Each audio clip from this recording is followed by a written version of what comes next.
of government, the nature of our people, our city's institutions, and the terms for common justice, you are as pregnant in as art and practice as enriched any that we remember. There was our commission, from which we would not have you warned. Call hither, I say, get up before it, Angela. What figure think you evil boy? For you must know we have with special soul elected him our absence to supply, lent him our terror, dressed him in our love, and given his deputation all the organs of our own power. What think you of? If any in Vienna be of worth undergoes such ample grace and honor, it is Lord Angelo. But very good. Always obedient to your grace's will, I come to know your first. Angelo. There's a kind of character in my life that to the observer does by history fully unfold. But I do bend my speech to one neck and my part in him advertised. Hold therefore, Angelo.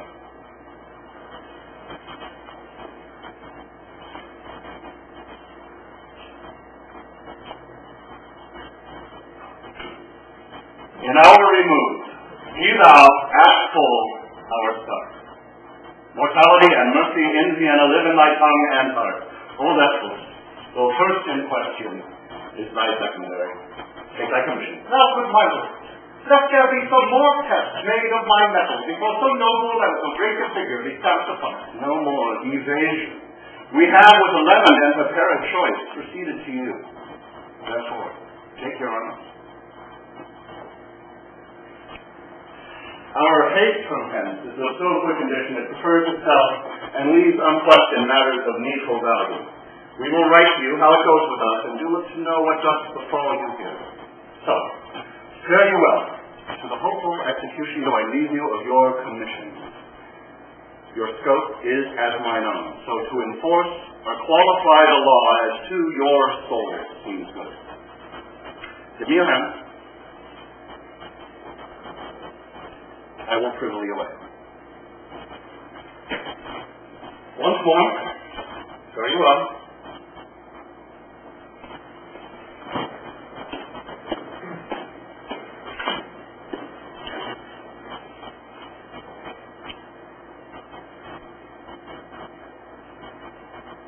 I shall desire you, sir, to give me leave to have free speech with you. And it concerns me to look into the bottom of my trust. A power I have, but of what strength and nature I am not yet instructed. Tis so with me. Let us withdraw together, and we may soon our satisfaction have regarding that point. I'll wait upon your order.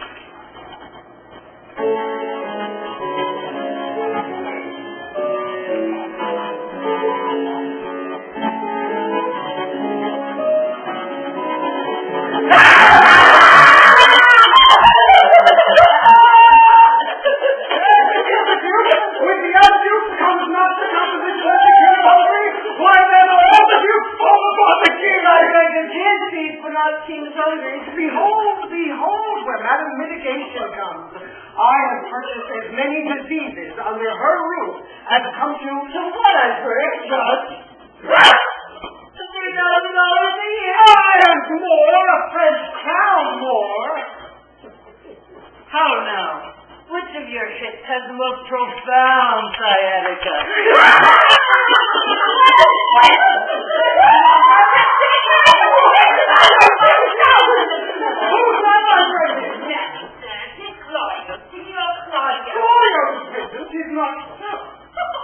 Nay, but I know what is so.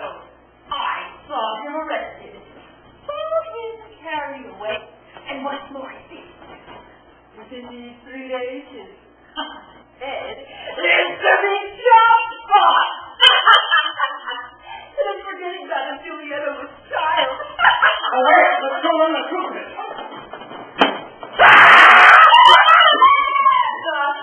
What with the war, what with the sweat, what with the gallows, and what with poverty, my custom shrunk. Oh, how now? Yonder man is carried to prison. Well, what has he done? A woman. But what was his offense? Groping for trout in a peculiar river. What? made with child by him? No, but there's a woman paid by him. You have not heard of the proclamation, have you? What proclamation, then? All houses in the suburbs of Vienna must be plucked down. And what shall become of those in the city? They shall stand for seed. But shall all of our houses resort to the suburbs be plucked down? To the ground, mistress. Well, there's a king need in the Commonwealth. What's to become of Fear you not, good counselors lack no clients. When you change your place, you need not change your trade. Only your captain's skill. Did you hear, honest master? Let's withdraw. Here comes Signor Claudio, led by the provost of prison. And there's Madame Juliet. Hello, why canst thou show me thus to the world? There remains the prison where I am committed. I do it not in evil disposition, but from Lord Angelo by special charge. Thus can the demigod authority take us pay down for our best by weight, the words of heaven. On whom it will, on whom it will not. So, it kills his just. Why not, lawyer, when it comes in restraint to much liberty? But Lucio, liberty! What by offense, Claudia? What but to speak of? And again. What, murder? No. Lecturing? Also, wait, sir, you must go. One word, good friend. Lucio, a word with you. No, I didn't think you any good. Is lecturing so looked after? Offensive as me? Upon a true contract, I got possession of Juliet's bed. You know the lady, she in fact had one thing that leads to the denunciation lack of outward order. This we came out to only for the propagation of the dower, remaining as a coffer of her friends, from whom we thought it meet to hide our love till time is made before us. But it chances, the south of our most mutual entertainment, with character too gross, is on Juliet. With child, perhaps? Unhappily, even so. Has the new deputy now for the Duke? Oh, I see. All the enrollment penalties, which have, like unsound hearts, hung by the wall so long. The 19 zodiacs have gone around and none of them been worn. And for a name, not with drowsy and neglected, act freshly on me. It is surely for a name. I volunteer. Send after the Duke and appeal to him. I have done so, but he's not to be found. Prithee, Lucio, do me this kind service. This day my sister should appoint her unto, and there receive her approbation. Acquaint her with the danger of my state. Implore her, in my voice, that she make friends to the strict deputy. Bid herself assay him. I have great hope in that. For in her youth there is a prone and speechless dialect, such as movement. Besides, she has prosperous arts when she will play with reason and discourse as well she can persuade. I pray she may. Out to her. Thank you, good friend, Lucio.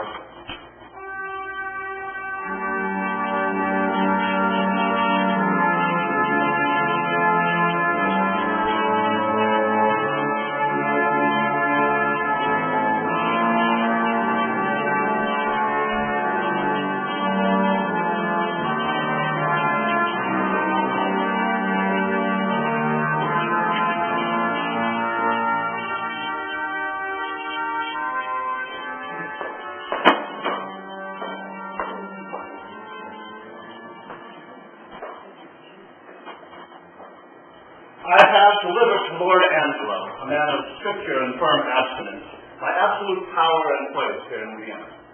And he supposes me to have Poland. And so I have suited Madame here, and so it is received. Now, my servant, you will command of me while I do this. Gladly, my lord. We have strict statutes and most binding laws which for this 14-year we have let slip. And liberty fucks justice by the nose, the baby beats the nurse, and quite a court goes all the court. Rested in your grace, will Lucius, tied up justice when you please.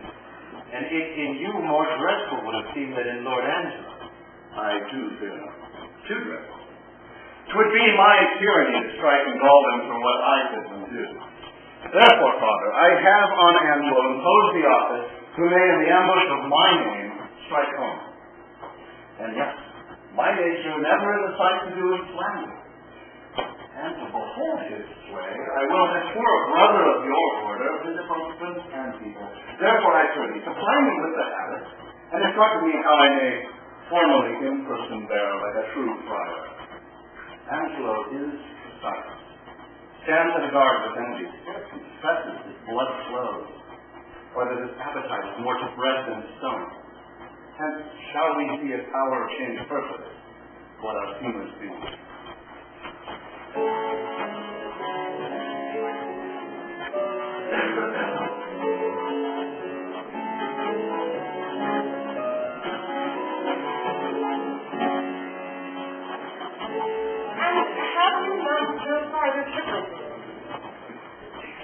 Is not large enough for you?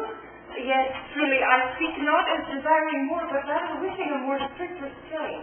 Oh, Who's that call? That's a man's voice. Kierst, turn you the key and know his business. Oh, I can see. You may. I may not. You are yet unsworn. What you have vowed, you must not speak with a man but in the presence of the prior. Or, if you speak with him, you must not show your face. And if you show your face, you must not speak. I pray you, listen. Peace and prosperity. Who is that called? hail, Virgin, if you be. As those cheek roses proclaim you are the witch. Can you so steed me as to bring me to the sight of Isabella, a novice of disgrace and the fair sister to her unhappy brother Claudius? Why her unhappy brother, let me ask? And that Isabella, as his sister. Gentle and fair. Your brother kindly greets you. Not to be weary with you, he's in prison. For that which is myself might be his judge, he should receive his punishment in thanks. He hath got his friend with child. He's tired by him. My cousin Juliet. You see that cousin? Adopted me. A boy taints their name by vain no apt affection. Oh. Let him marry her. This is the point. Lord Angelo has picked an act under whose heavy sense your brother's life now falls forfeit. He arrests him much to make him an example. All hope is gone unless you have the grace by your fair prayer to soften Angelo. That's my bit of business twixt you and your poor brother.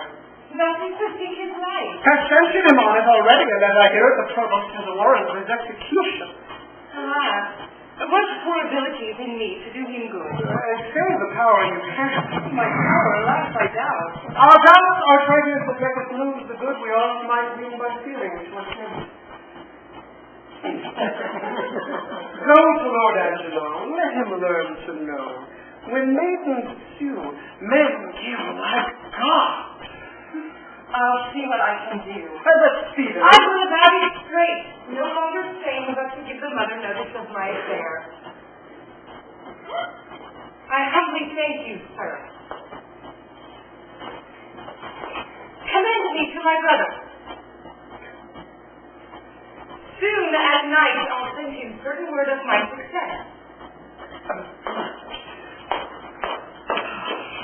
I take my leave. Good sir, adieu.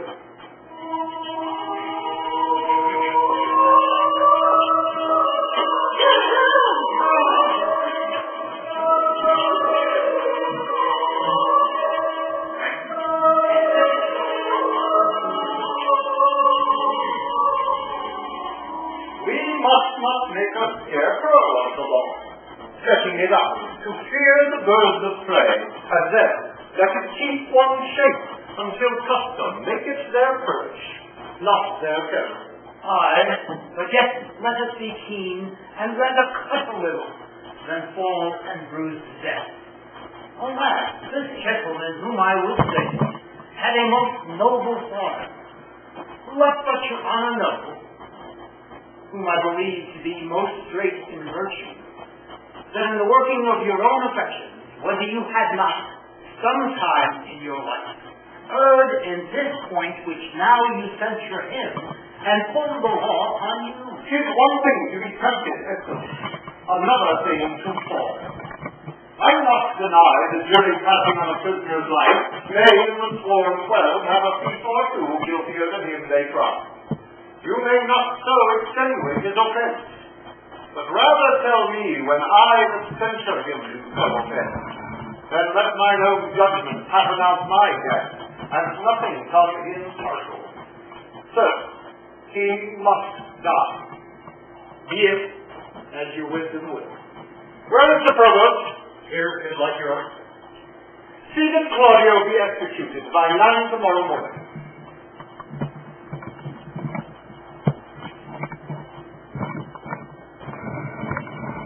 Well, heaven's gift. Give us all. Some rise by sin, and some by virtue. Bring them away! If these be good people in a commonweal that do nothing but use their abuses in common houses, I know no law. Bring them away. How now, sir, what is your name and what's the matter? If it please your honor, I am the poor Duke's constable, and my name is Elbow. As you lean upon justice, sir. And to bring in here before your good honor two notorious benefactors. Benefactors? Well, what benefactors are they? Are they not rather malefactors? If it please your honor, I know not well what they are. But precise villains they are, that I am sure of, and void of all profanation in the world that good Christians ought to have. This comes off well. Here's a wise officer. Go to. What quality are they of? Elbow is your name? Why dost thou speak, Elbow?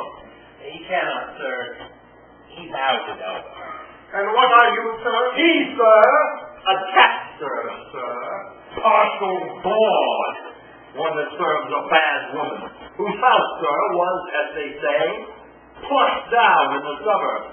And now she professes a hot house, which I think is a very ill house, too. How know you that? My wife, sir, whom I detest before heaven and your honor. How? Thy wife? I, sir, whom I thank heaven is an honest woman. Dost thou detest her, therefore? I say, sir, I will detest myself also, as well as she. That this house, if it be not a bawd's house, it is a pity of her life. For it is a naughty house. How dost thou know that? Married, sir, by my wife, whom, if she had been one cardinally given, might have been charged in fornication, adultery, and all uncleanliness there. Are the woman's mean? Aye, sir, my mistress overdone me.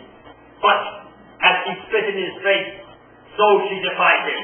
Sir, if it please your honor, this is not. Prove it before these varlets here, thou honorable man, prove it!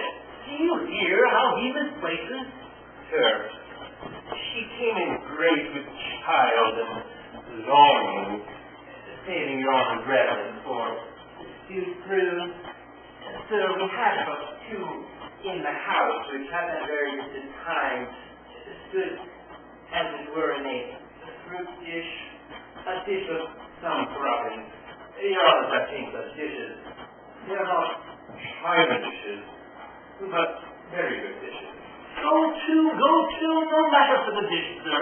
No, indeed, sir, not with a hint. You are there in the right. But to the point.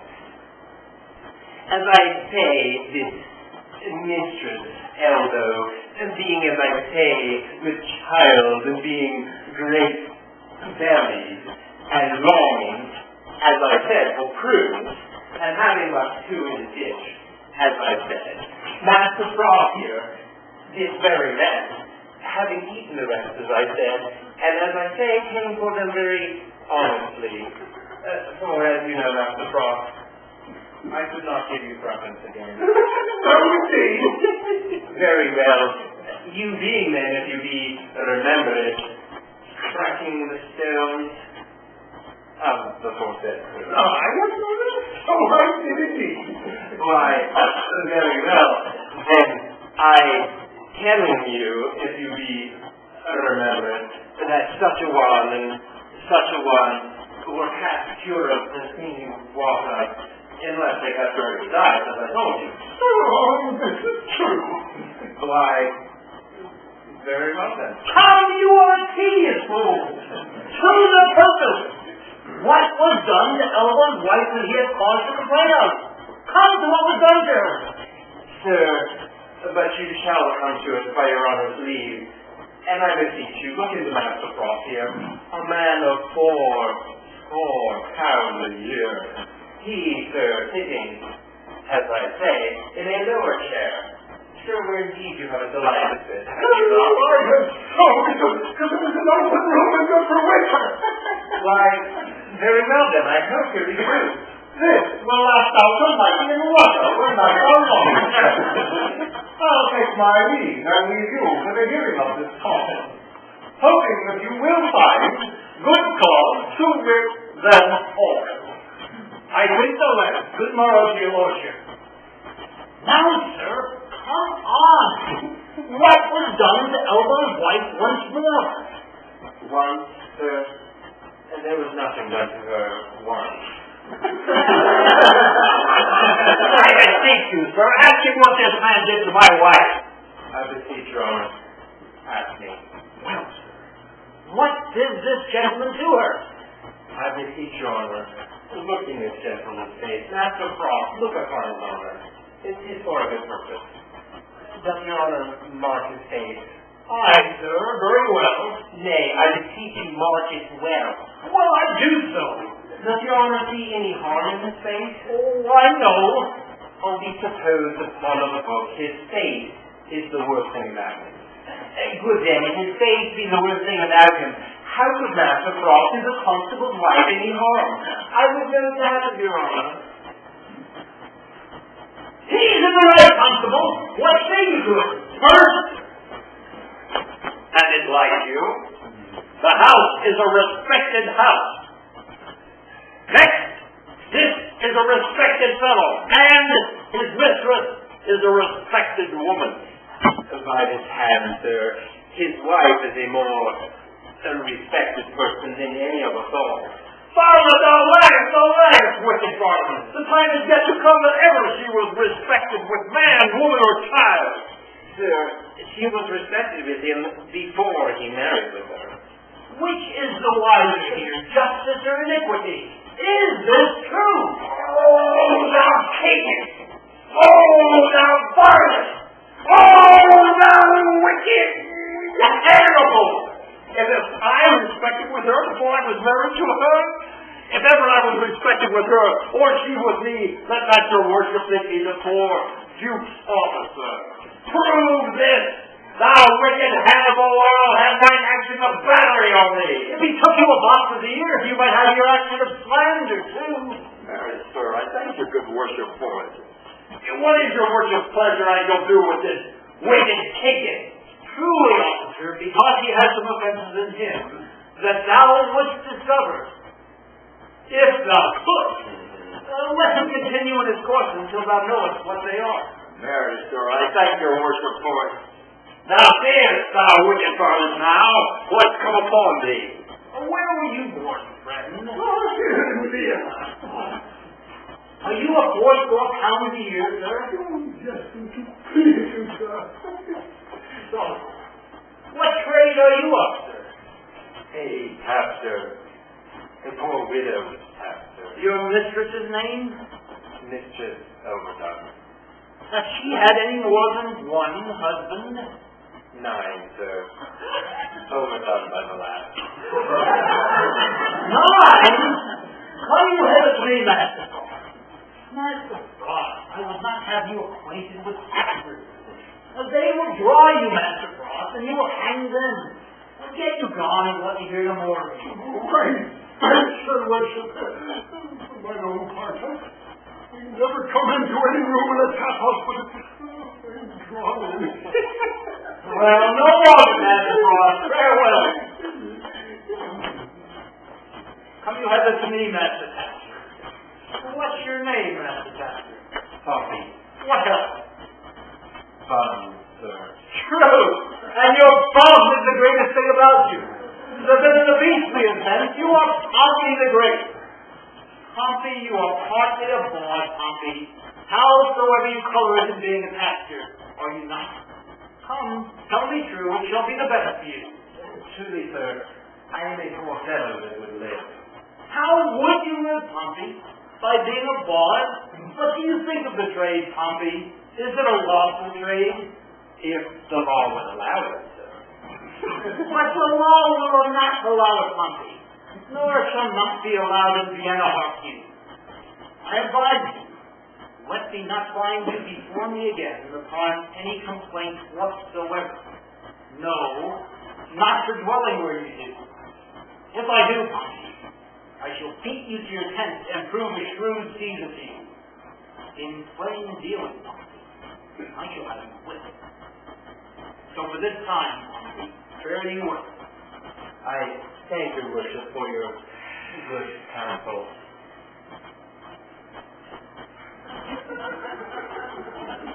Come hither to me, Master Elbow. Come hither, Master Constable. How long have you been in this place of Constable? 7 years and a half, sir. I thought by the readiness of the office you had continued in it some time. You say 7 years together? And a half, sir. What? It has been great pains to you. They do you wrong to put you so off the front. Are there not men in your ward sufficient to serve it? They, sir, few of any wit in such matters. As they are chosen, they are glad to choose me for them. I do it for some piece of money and go through with all. Look you, bring me in the names of some 6 or 7, the most sufficient of your parish. To your worship's house, sir? To my house. Very well.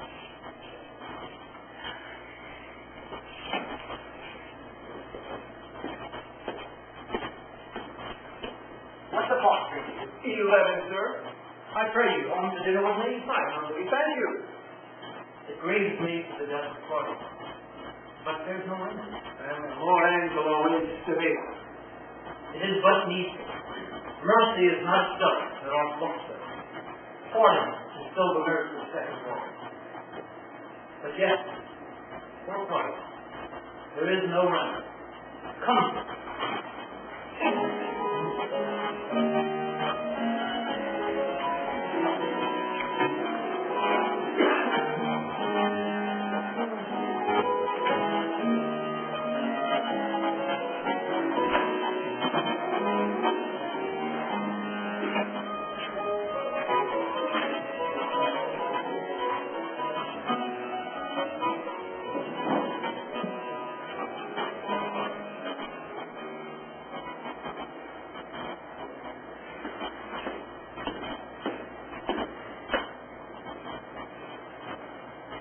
He is hearing of the cause.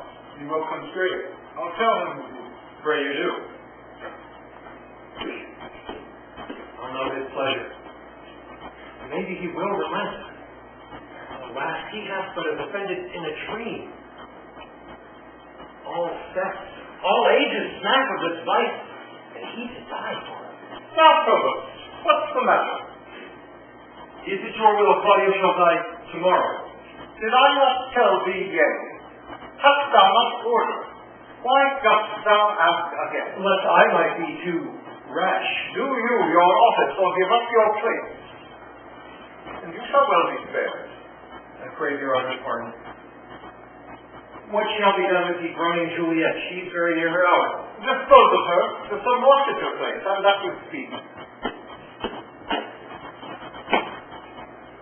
Here is the sister of the man condemned. Desires access to you. Happy a sister. Aye, my lord. Very virtuous name. And to be shortly of a sisterhood. Is not already. Well, Let her be admitted. See you, the fornicatress, be removed. Let her have needful, but not lavish means. There shall be order for it. Stay, Your Honor. Pray, stay a little while.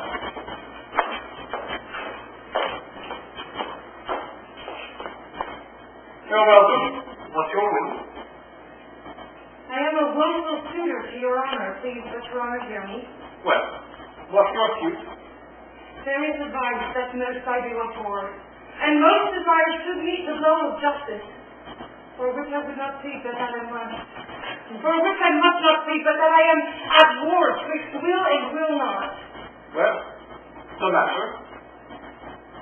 I have a brother who is condemned to die. I do beseech you that it be his fault, and not my brother. Heaven give thee moving grace. Condemn the fault, but not the actor of it. Why? Every fault condemned and it be done. Mine was a very cipher of a function to find the fault, whose fine stands in record and let go by the actor. No just but severe law. I had a brother then. Keep Your Honor.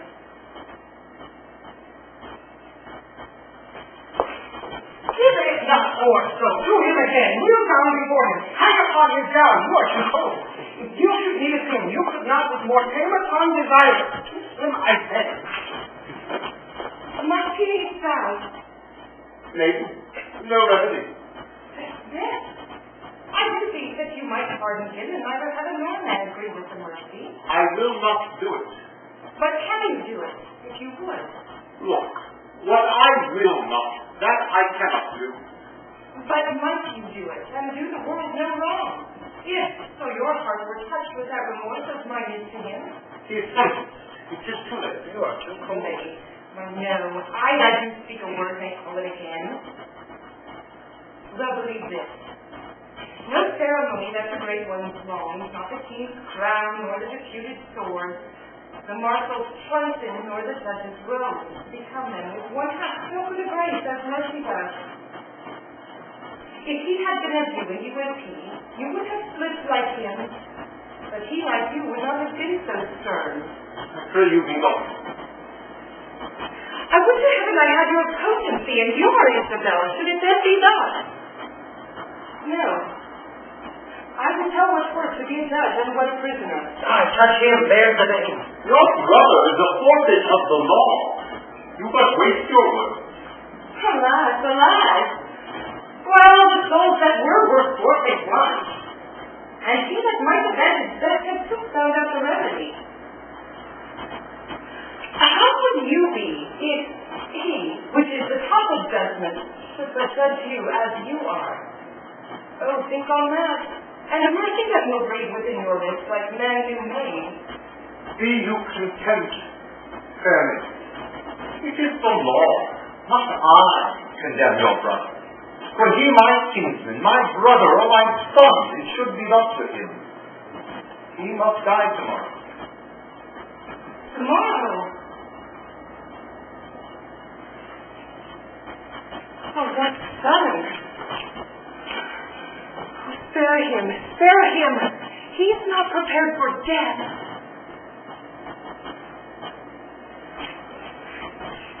Even for our kittens we kill the fallow season. Shall we serve heaven with less respect than we do minister to our gross selves?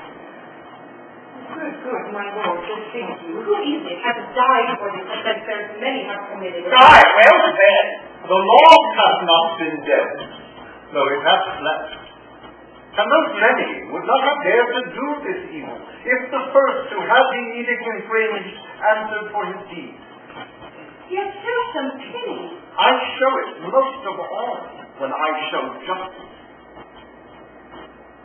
Your brother dies tomorrow. Be content.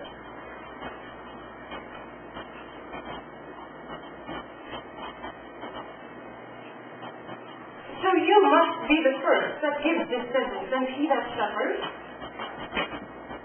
Well, it is excellent to have a giant's strength, but it is tyrannous to use it like a giant. Could great men thunder as joking silk does, joke would never be quiet. For every touting petty officer would use his heaven for thunder, not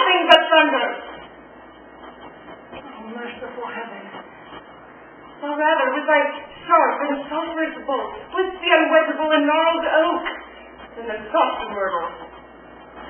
But man, proud man, dressed in a little Greek authority, most ignorant of what he's most assured, his glassy essence, like an angry ape, plays such fantastic tricks before high heaven as makes the angels weep.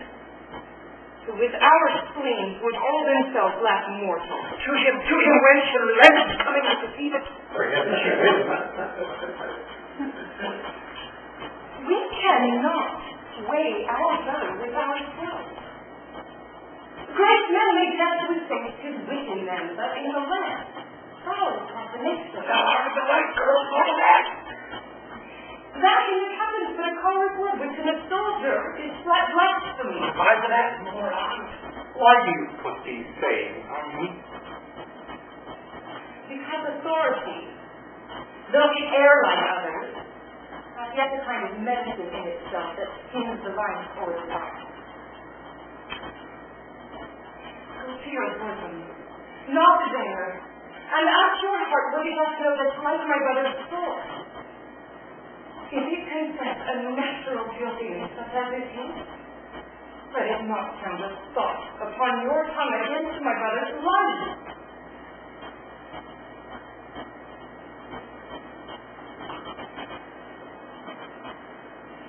She speaks.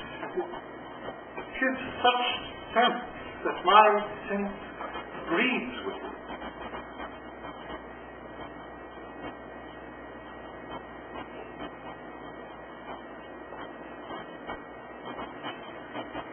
Fare you well. I will bethink me. Come again tomorrow. I'll cry you, good my Lord, turn back. Oh, brother. I will trust him that heaven shall bear with you. Not with fond sickles of detested gold, or with stones whose weight are either rich or poor as fancy values them, but with true prayers, which shall be up in heaven and enter their ere sunrise. Prayers from beloved souls, from fasting maids whose minds are dedicated to nothing temporal. Well, come you again tomorrow. You will keep your honor safe. Amen. Well, I am that way going to temptation where friends call. I've got hours tomorrow. Shall I attend your lordship? Any time you order. Thank you, honor.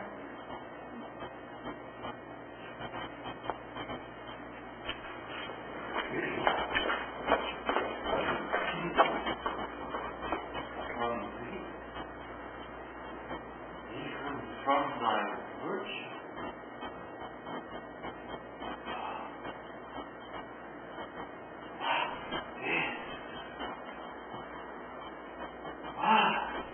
Yes.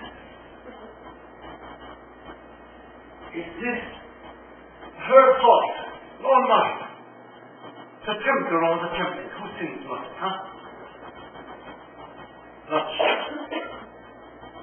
Nor doth she tempt.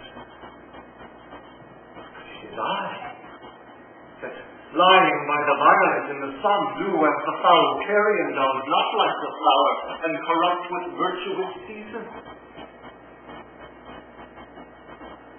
Can it be that modesty may more betray our sense than woman's lightness? Having waste ground enough, should we desire to raise the sanctuary and pitch our evils there? Oh! Fine! What dost thou? What art thou, Angelo? Dost thou desire her folly for those things that make her good? Oh. Let her brother live. Thieves, for their robbery, have authority when judges steal themselves.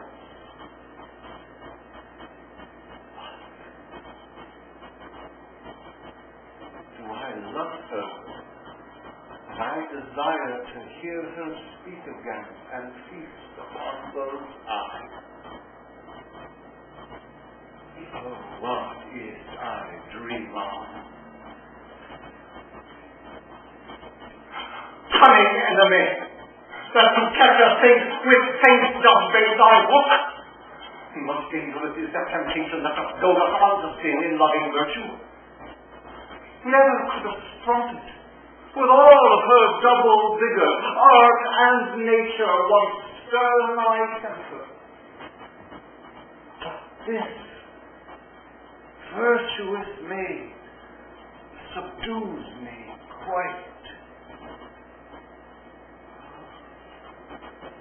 Ever till now, when men were fond, I smiled and wondered how.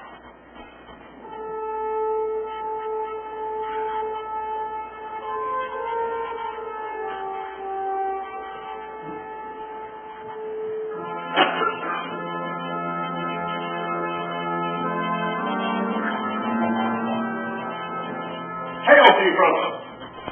So I think you are. I am the provost. What's your will, good friar? Bound by my charity and my blessed order, I come to visit such as spirits here in the prison. Give me the common right to let me see them and make me know the nature of their crimes that I may minister to them accordingly. I would do more than that, if more were needful. Look, here comes one. A gentlewoman of mine who, falling in the flaws of her own youth, hath blistered her report. She is with child, and him that guides, sent. A young man, more fit to do another such offense than die. When must he die? As I do things tomorrow. I have provided for you. Stay a while, and you shall be conducted.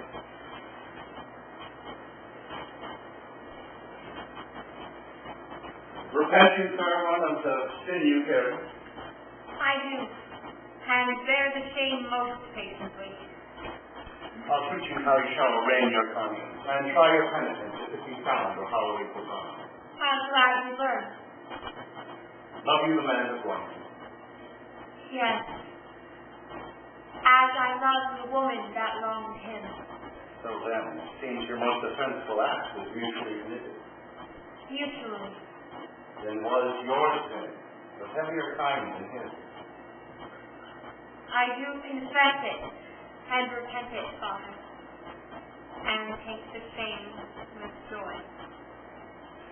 Well, your partner, as I hear, must die tomorrow, and I am going with instructions to him. Great so with you. Benediction.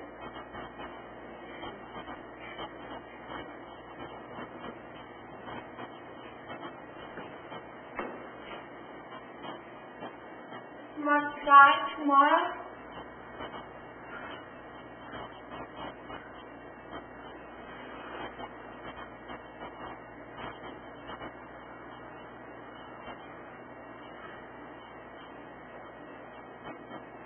Injurious love that respite me a life whose very comfort is still a dying horror.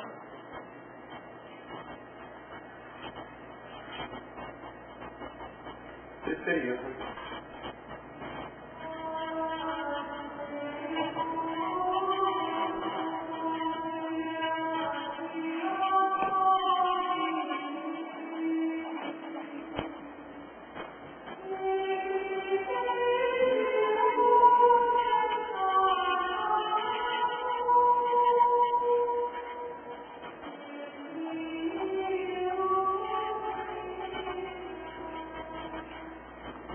When I would pray and think, I think and pray to several sources. Heaven hath my empty words, whilst my invention, hearing not my tongue, anchors on Isabel. God in my mouth, as if I did but only choose his name. In my heart, strong, dwelling evil of my conception.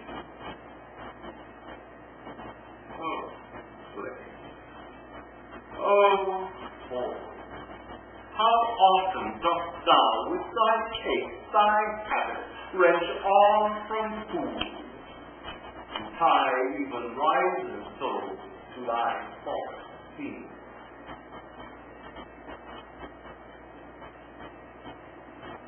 Blood. Thou art blood. How now? Who's there? One Isabel, a sister, desires access to you. Keep it away. Oh, heavens. Why does my blood thus muster to my heart, making it both unable for itself and depriving my other parts of their necessary pity?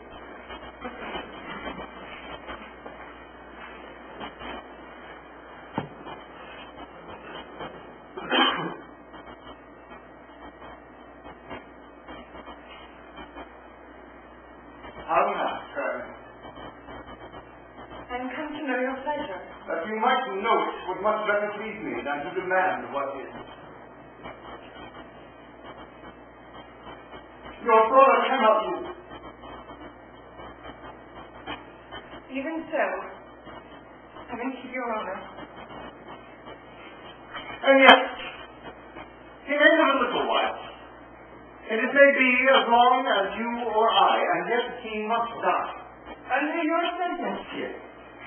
when, I beseech you, that in his reprieve longer or shorter he may be so fitted that his soul sicken not. These filthy vices, it for his good to pardon him that hath from nature stolen a man already made, as to reward their saucy sweetness, that do coin heaven's image in stamps that are forbid. Tis that thou so in heaven, but not in earth. Say so. Now I suppose you quickly. Which have you rather? That the most just law now took your brother's life, nor to redeem him, give up your body to that same sweet uncleanness as she that he hath saved. Sir, believe this. I had rather give my body than my soul. I talk not of your soul. Answer to this. Now the voice of the recorded law pronounces sentence on your brother's life. Might there not be a charity and a sin to save this brother's life? Well, mark me. To be received plain, now speak more, brother. Your brother is to die. So? Admit no other way to save him but that you, his sister, finding yourself desired of such a person whose credit with the judge or own great place might fetch your brother from the manacles of the all-binding law, and that there were no earthly mean to save him, but that either you must surrender the treasures of your body to this supposed, or else to let him suffer. What would you do? As much for my poor brother as myself. That is, were I under the terms of death, the impression of which I wear as rubies, and strip myself to death as though that longing had been sick for ere I yield my body to shame. And must your brother die? And for the cheaper way. Better a brother should die once than that a sister by redeeming him should die forever. Were you not then as cruel as this sentence that you have slandered, sir? Ignominy in ransom and free pardon are of two houses. Lawful mercy is nothing save the foul redemption. But you would have made the law a tyrant, and rather proved the sliding of your brother a merriment than a vice. Oh, pardon me, my lord. It ought falls out to have what we would have. We speak not what we mean. We are all frail. Yes. Women are frail too. Women of heaven! Men of creation marring, profiting by them. Nay, call us 10 times frail. For we are soft, as our complexions are, and credulous of false praise. I think it well. Plainly conceived, I love you. My brother did love Juliet, and you tell me he shall die for it. I shall not, Isabel, if you give me love. I know your virtue would have a license in it, which seems a little prouder than it is to pluck on others. Believe me, on my honor, my words express my purpose. Ha! Little honor to be much believed in most pernicious purpose. Seeming. Oh, seeming. I will proclaim thee, Angelo, look for it, signing in perfect pardon for my brother, or with an outstretched throat, I'll tell the world aloud what man thou art. And who will believe thee, Isabel? My unsoiled name, my place in the state, the austereness of my life, and my vows against you, shall show your accusation overweigh, as you shall settle in your own report, and smell of coward. Redeem thy brother, by yielding up thy body to my will, or else he shall not only die the death, but thy unkindness shall his death prolong to lingering sufferance. And for me tomorrow, apply the affection that shall guide me most unto a tyrant to him.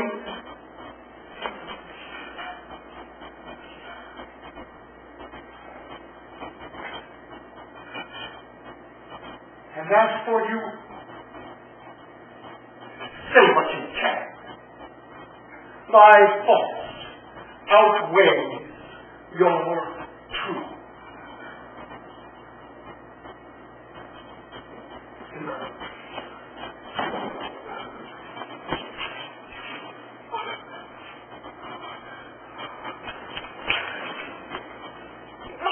To whom should I complain? Did I tell him who would believe me? Oh, perilous mouths, that bear in them one and the self-same tongue, either of condemnation or of proof, bidding the law make curtsy to their will, hooking both right and wrong to the appetite to follow as it draws.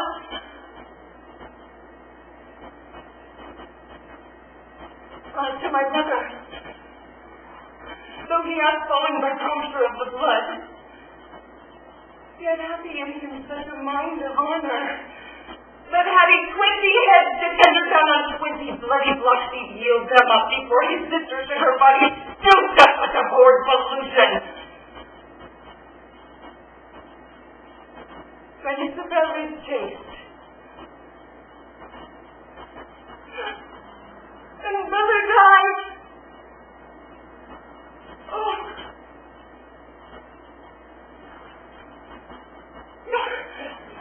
More than our brother is our chastity. I'll tell him his Angelo's request. And bid his mind to death, where his soul's rest.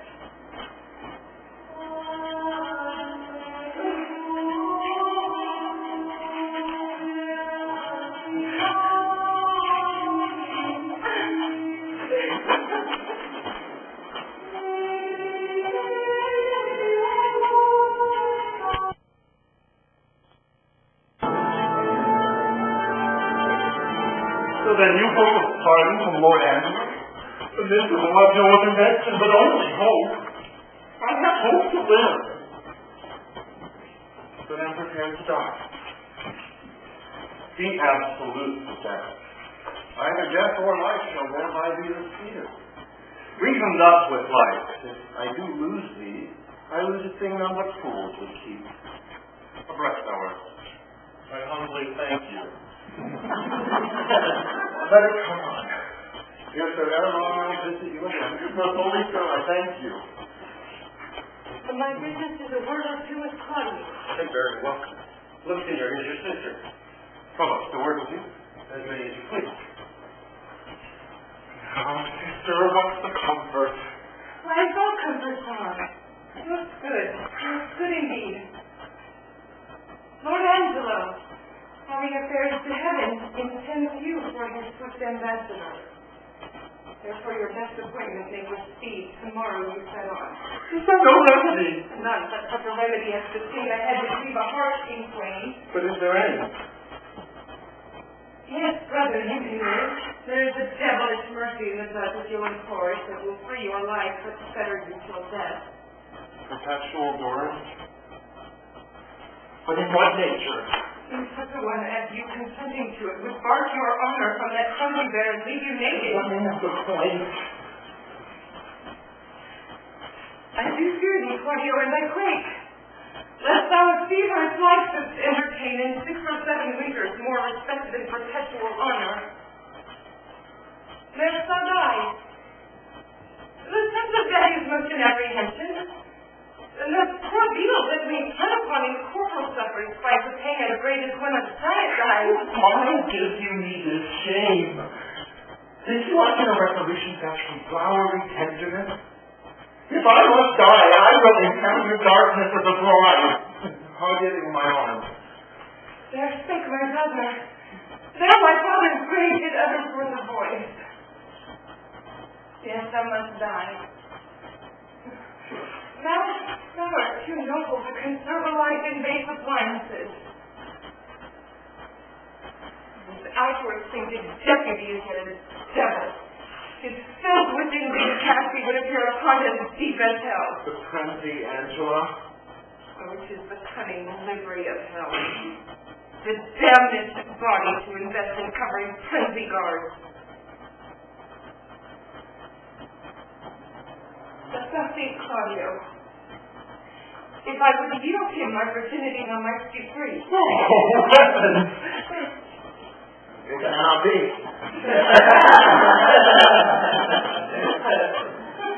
Yes, he would take thee from this great offense so as to offend him still.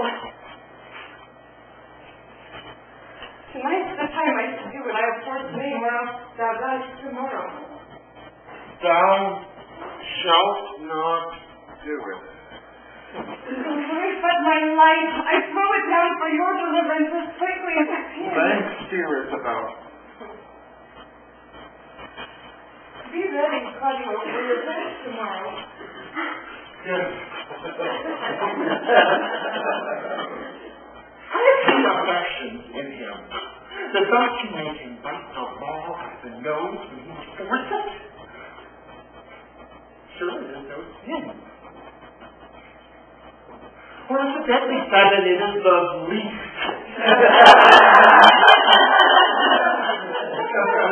Death is a beautiful thing. And say it like I hate. I am going to die. Go we know not where. To lie in cold obstruction until rot. Then sensible warm motion to become a needed cry. And the delighted spirit to bathe in fiery floods. Or to reside in thrilling region of thick-ribbed ice. To be imprisoned in the viewless wind and blown with restless violence round about the pagan world. Too horrible. The weariest and most loathed worldly life that age, ache, penury, and imprisonment can lay on nature is a paradise to what we fear in death. Alas.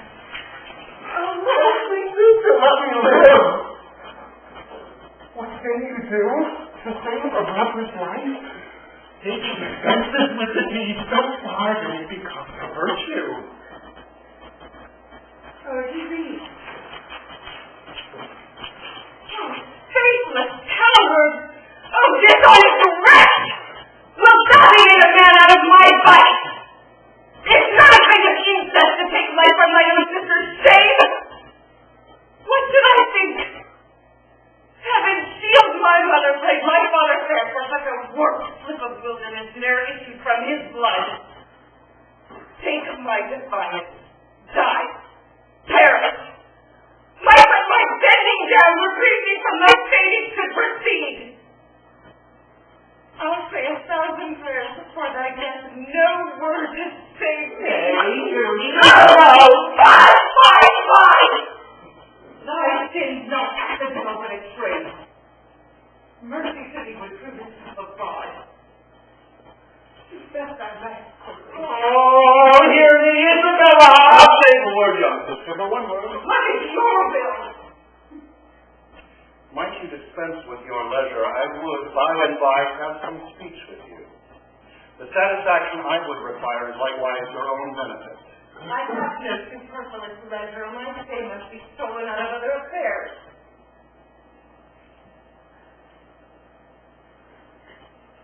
But I will attend you a while. Son, I have overheard what has passed between you and your sister. Angela has never purposed to corrupt her, only he has made an essay of her virtue, to practice his judgment of the disposition of nature. She, having the truth of honor in her, has given him his greatest denial, which he is most glad to receive. I have confessed it to Angela, and I know this to be true. Therefore, prepare yourself for death. That's not your hopes and resolutions that are possible. Tomorrow you must die. So you need to make ready. Let me ask my sister pardon. I am so out of love with life that I will sue to be rid of it. Will you that? Emma.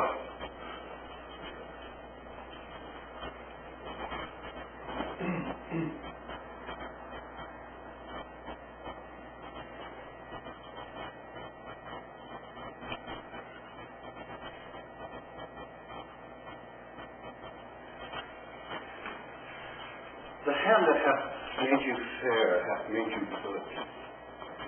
The goodness that is chief in beauty makes beauty brief and goodness.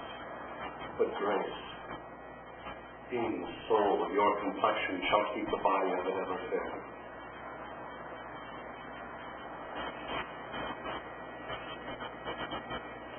The assault Angela hath made to you, fortune hath conveyed to my understanding, and but that frailty got some examples for his falling, I should wonder that Angela. How will you do to content this substitute and to save your brother? I am now going to resolve him. I had rather my brother die by the law than that my son should be unlawfully born. Oh, how much is the good Duke deceived in Angelo. If ever he return and I can't speak to him, I will open my lips in vain or else discover his governess. That shall not be much amiss. Yet, as the matter now stands, he will avoid your accusation.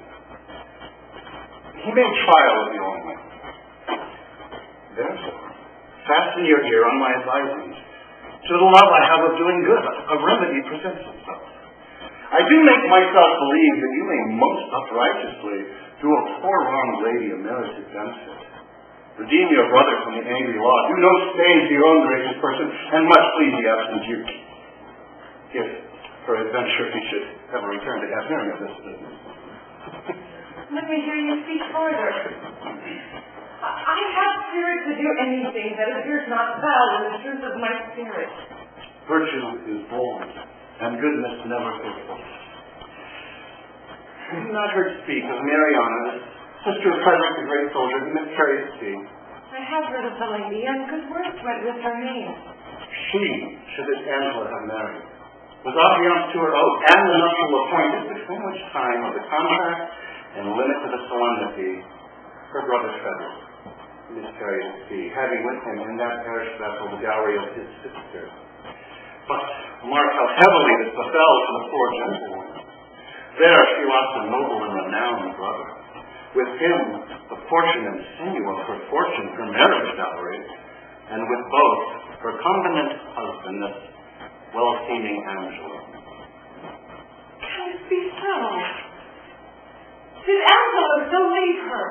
Left her in her tears, and dried not one of them with his comfort. Swallowed his vows whole, pretending in her discoveries of dishonor. In view bestowed her on her own lamentation, which she yet wears for his sake. And he, a marvel to her tears, is washed with her, but relents not. Oh, What a matter it were in death to take this poor maid from the world. What corruption in this life that it will let this man live? But how out of this can she avail? It is a corruption you may easily heal, and the doing of it not only saves your brother, but keeps you from dishonoring him. Show me how, good father. This forenamed maid hath yet in her the continuance of her first affection. His unjust unkindness that in all reason should have quenched her love, like an impediment in the current, made it more violent and unruly. Go you to Angela. Answer his requiring with a plausible obedience. Agree with his demand to the point. Only reserve yourself to this point. First, at the time, your stay may not be long with him, but the time may have all shadow and silence in it, and a place answered to convenience. Now this is being answered in course, and now follows. We will advise this wronged maid to speed up your sentence. Go in your place. If the encounter acknowledges itself hereafter, it may compel him to her recompense. And here, by this, is your brother saved, your honor untainted, the poor Mariana advantage, and the corrupt deputy scales. The maid will I make fit and framed for the tent. If you think well to carry this, as you may, the doubleness of the benefit descends to the seat from a proof. What think you?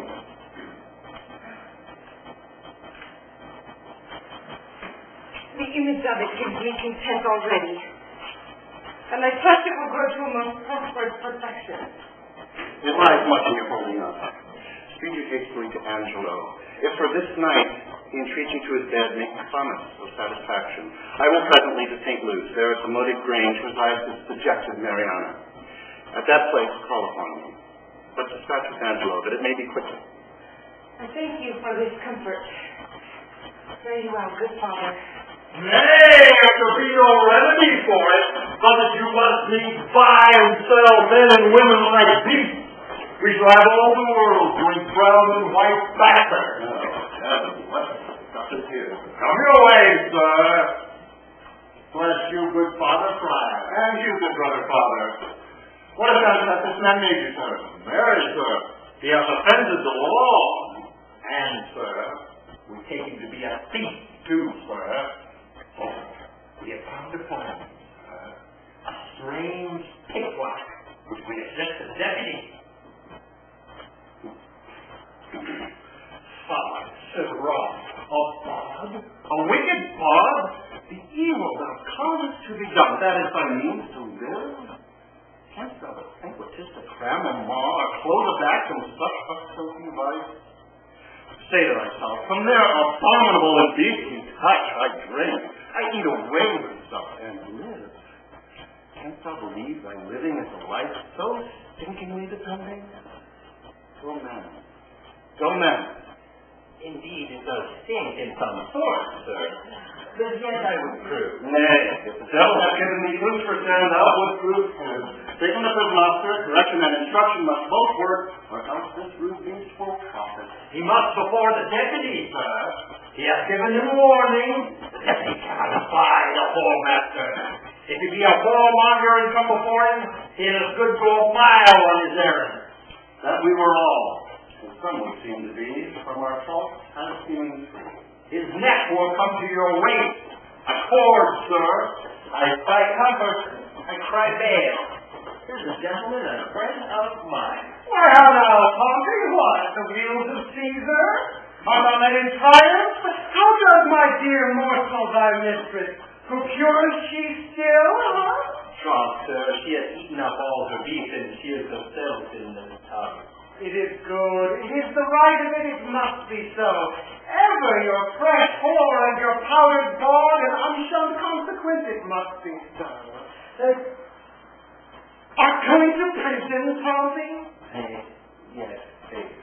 Why, 'tis not amiss. Farewell, good Pompey. Go say I sent thee debtor. For debt, Pompey, or how? For being a bawd! For being a bawd! Oh, well, I'll imprison him. If imprisonment be the true of a bawd, by then 'tis his right. Bawd is he cognizant of antiquity too, bawd born. Farewell, good Pompey. Commend me to the prison, Pompey.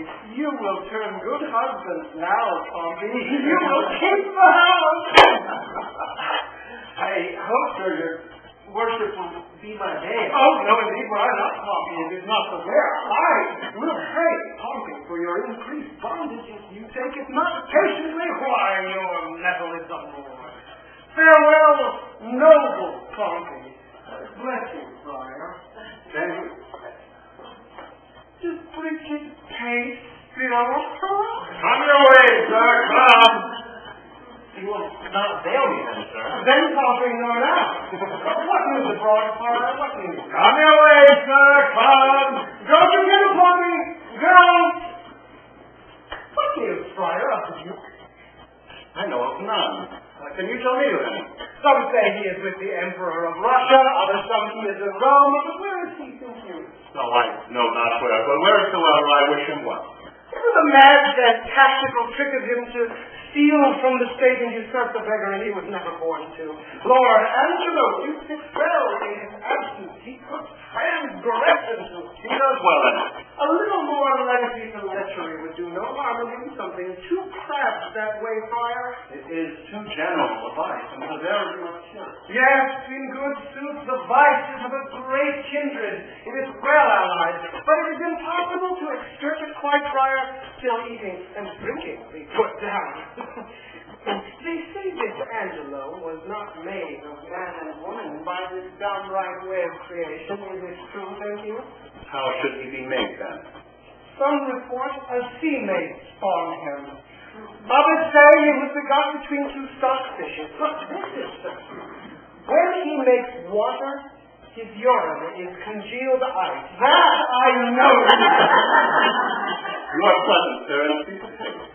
What a ruthless thing it is in him for the rebellion of hard beasts to take the life of a man? What the Duke made to ask him had done this? And to hang the man for getting 100 baskets, he'd have paid the nursing of 1,000. He had some feeling of the sport. He knew the service, and that insulted him to nothing. I never heard the absent Duke much detected for women. He was not inclined that way. It is not possible. Oh, not the Duke! Yes! Your beggar of 50, and his use was to put a sucker in her crash dish. The Duke had crotchets in him, and he would be drunk too. That let me inform you. You did him wrong, surely. No, pardon. But this I can make you understand. The greater file of the subject held the Duke to be wise. Why? Why, no question but he was. Very superficial, ignorant, unweighing. No, this is either envy in you, folly, or mistaking. The very extreme of his life and the business he hath held must upon a warrant his need, give him better proclamation. Let him be but testimony to his own bringing forth, and he shall appear to the envy of us all. A statesman and a soldier. Therefore you speak unskillfully, or if your knowledge be more, there's much certainty in your mouth. I know him, and I love him. You must talk with better knowledge, and knowledge with pure love. Come, sir, I know what I know. Must you believe that? Since you know not what you speak. But, if ever the Duke return as our prayers are that he may, let me desire you to make your answer before him. And to be honest, you have spoken, have courage to maintain it. And then to call upon you, sir, and I pray you. Your name? Sir, my name is Lucio, well known to the Duke. He shall know you better, sir. I fear you not. Oh, you hope the Duke will return no more, or you imagine me too unhurtful and opposite. But, indeed, I can do you little harm. You'll forswear this again? Now, behave first. Thou art deceived in me, friar. But no more of this. Canst thou tell me if Claudio dies tomorrow or not? Why should he die, sir? For filling a bottle with a tunfish. What the Duke we talk of will return. This unsenated agent will unpeople the province with continency. Sparrows must not build in his houses because they are lecherous. The Duke would yet have dark deeds, darker answers, he who never bring them to light. Would he? Mary, this Claudio is in prison for untrusting. Where are you, Friar? City, pray for me. The Duke, I say to thee again, would eat mutton on Friday. Farewell!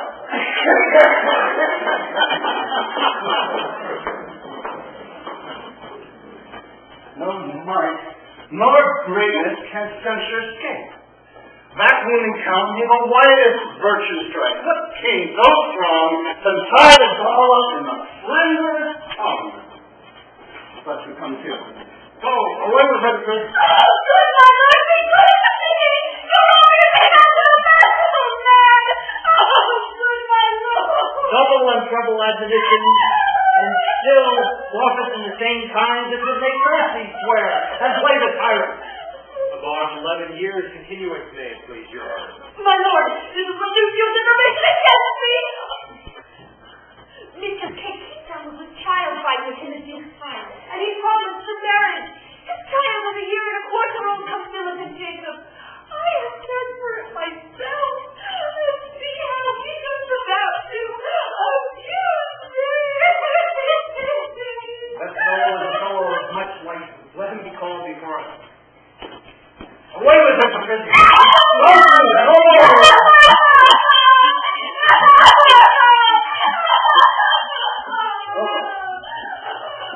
My brother Angelo will not be altered. Claudio must die tomorrow. Let him be furnished with divines and have all charitable preparation. If my brother were wrought by my pity, it should not be so with him. So please you, this friar hath been with him, and advised him for the entertainment of death. Good even, good father. Bliss and goodness on you. Of whence are you? Not of this country, though my chance is now to use it for my time. I am a brother of gracious order, late come from the sea on special business of his holiness. I pray you, sir, what disposition was this youth? One that above all others strives, contended especially to know himself. What pleasure was he given to? Rather rejoicing to see another merry, than merry at anything which professed to make him rejoice. A gentle man of all temperance. But leave we him to his events with a prayer they may prove prosperous, and let me desire to know how you find Claudio prepared. I am made to understand that you have lent him visitation. He professes to have received no sinister measure from his judge, but most willingly humbles himself to the determination of justice. Yet, hath he framed for himself by instruction of his frailty many deceiving promises of life, which I, by my good leisure, have discredited to him. And now he is resolved to die. You have paid the heavens your function, and the prisoner the very death of your calling. I have labored for this poor gentleman to the extremest shore of my modesty. But my brother justice have I found so severe that he has forced me to tell him he is indeed just. If his own life answer the straightness of his proceedings, it shall become him well. Wherein, if he should chance to fail, he hath sentenced himself. I am going to visit the prisoner. Fare you well. Peace go with you.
The vice has often filled my growing discontent.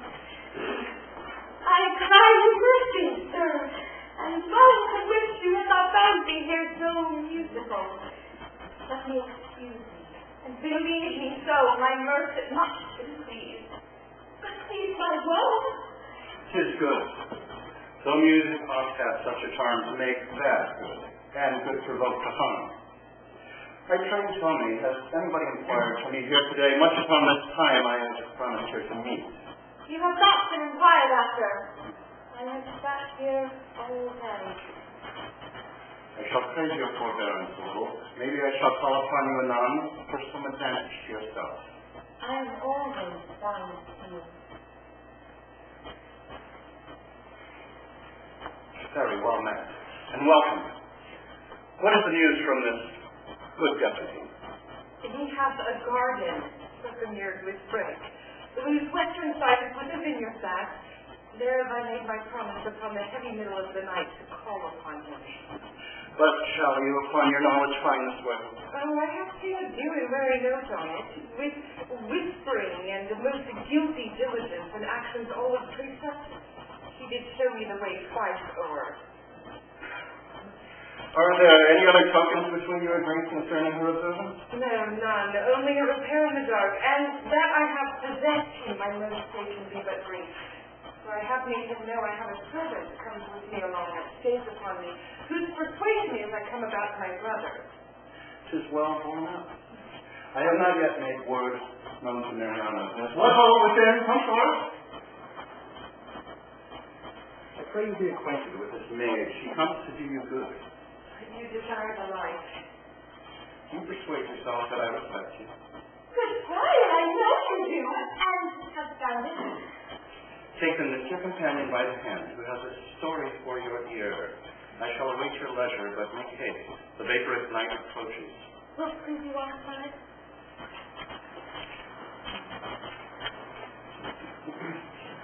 Oh, grace and greatness!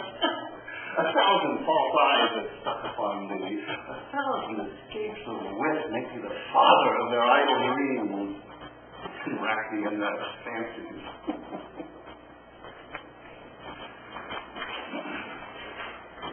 Well, how are you? I still take the enterprise upon her, Father, if you advise it. It is not my consent, but my entreaty to. Little have you to say when you depart from him, but soft and low, remember now my brother. Fear me not. Nor, gentle brother, fear you not at all. He is your husband on a free contract, and to bring you thus together is no sin, if that the justice of your title to him thus close the dispute. Come, let us go. Our hands to reach, for yet our eyes to soak.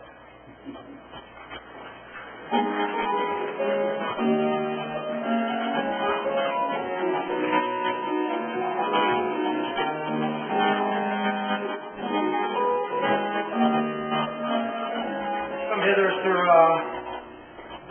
can you cut off a man's head? If the man be a bachelor, sir, I can. But if he be a married man, he's his wife's head, and I can never cut off. Come, sir, leave me your snatches and yield me a direct answer. Tomorrow morning are to die Claudio and Barnaby. Here is, in our prison, a common executioner who, in his office, lacks a helper. If you will take it on you to assist him, it shall redeem you from your jibe. If not, you shall have the full time of your imprisonment and your deliverance with an unpitied whipping. For you have been a notorious bard. Sir, I have been an unlawful bond, time out of mind. But yet I would be content to be a lawful hanger. I will be glad to receive some instruction from my fellow partner. Words of Horton there. Do you call, sir? Sir, here's a fellow who will assist you tomorrow in your execution. If you think it meet, calm down with him by the ear and let him abide here with you. If not, use him for the present and dismiss him. He cannot plead his estimation with you. He has been a bawd. A bawd, sir? By upon it, he will discredit our mystery. Come, sir, your weight equally and better will turn the scale. Are you agreed? Sir, I will serve for I do find your hangman is the more penitent train from your board. He does often ask forgiveness. You, sir, I'll provide your blood and your axe tomorrow, 4 o'clock. Come on, boss. I will instruct you in my trade. Follow.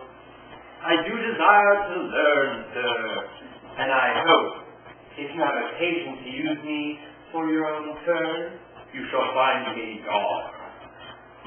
For truly, sir, for your kindness, I owe you a good turn. Call Heather, Barnaby, and Claudio.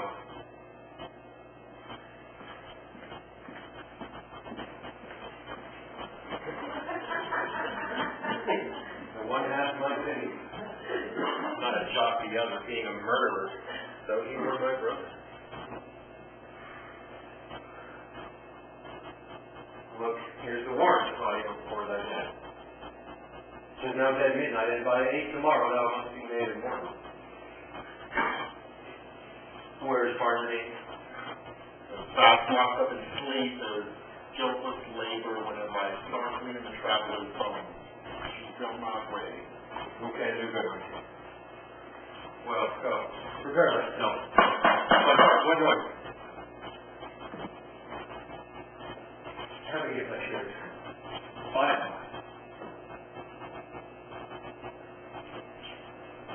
I hope there is some pardon or reprieve for the most gentle Claudio.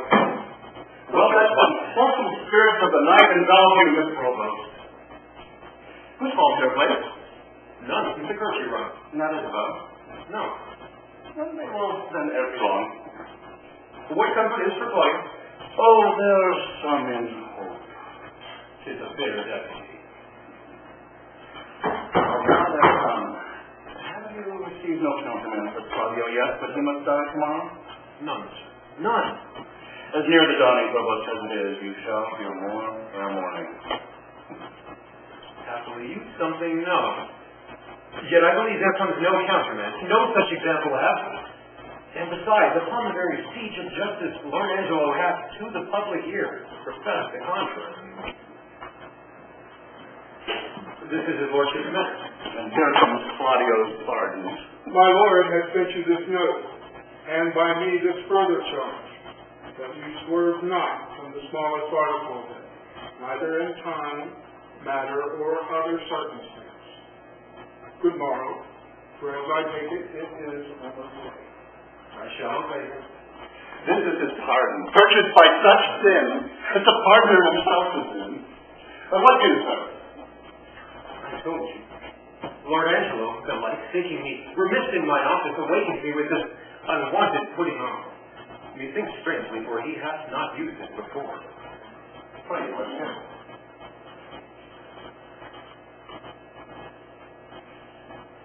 Whatsoever you may hear to the contrary, let Claudio be executed by 4 of the clock, and in the afternoon, Barnaby. For my better satisfaction, let Claudio's head be sent me by 5. Let this be duly performed with a thought that more depends on it than we must yet deliver. Thus, fail not to do your office, as you will answer it at your peril. What say you to this, sir? What is that Barnaby who is to be executed in the afternoon? A Bohemian born, but here, nursed up and bred, one that is a prisoner, 9 years old. How came it that the absent Duke had neither delivered him to his liberty nor executed him? I fear it was ever his manner to do so. His friends still wrought reprieves for him. And indeed, his fact, till now in the government of Lord Angelo, came not to an undoubted proof. It is now apparent. Most manifest. And not denied by himself. Has he borne himself penitent in prison? How seems he to be touched? A man that apprehends death no more dreadfully but as a drunken sleep. Careless, reckless, fearless of what's past, present, or to come. Insensible of mortality. Yes, desperately mortal. He wants advice. He will hear none. He hath evermore had the liberty of the prison. Give him leave to escape hence, he will not. Drunk many times a day, if not many days entirely drunk. We have very often waked him, as if to carry him to execution, and shown him receiving warrants for it. It hath not moved him at all. More of him anon. There is written in thy brow, Provost, honesty and constancy. I read it not surely my ancient skill beguiles me, but in my bold cunning I weigh myself in hazard. Clio, whom here you have warrant to execution, no greater forfeit to the law than Angelo who hath sentenced him. To make you understand this in a manifest effect, I crave but 4 days respite, for the which you will do me both a present and dangerous service. Greater in what? In the delaying death. Alas, how may I do it? Having the hour limited and an express command under penalty to deliver his head in the view of Angelo. I may make my case as Claudius to cross this in the smaller. By the vow of mine order, I warrant you, if my instructions may be your guide, let this Barnaby be this morning executed and his head borne to Angelo. Angelo has seen them both and will discover the fate. Death is a great disguiser, and you may add to it. Shave the head and tie the beard. Say it was the desire of the man to be so fair before death. But you know his course is common. If anything should fall upon us, more than thanks and good fortune, by mistake to my success, I will plead against it with my life. Father, it is against my oath. Are you sworn to the Duke or to the deputy? To him and to his substitutes. You will think you would make no offense if the Duke without the justice of your dealings? What likelihood is in that? Not a resemblance, but a certainty. But since I can see you personal with neither my dress, integrity, nor persuasion can with ease attempt you, I will go further than I meant in order to pluck all fears out of you. Look, sir, here is the hand and seal of the Duke. The character you recognize, I doubt not, and the signet is not strange to you. I know the book. The contents of this is the return of the Duke. Shall read this anon at your pleasure, wherein you shall find within these 2 days he will be here.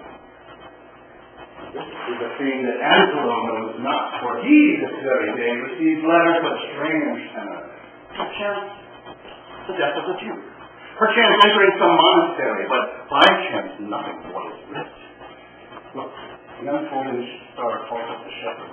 Put yourself not into amazement how these things should be. All difficulties are but easy once they are known. Call your executioner and off with Barnadine's head. I will give him present ship and advise him for a better place. Yes, you are amazed, but this shall absolutely resolve you. Come away, it is almost cleared up.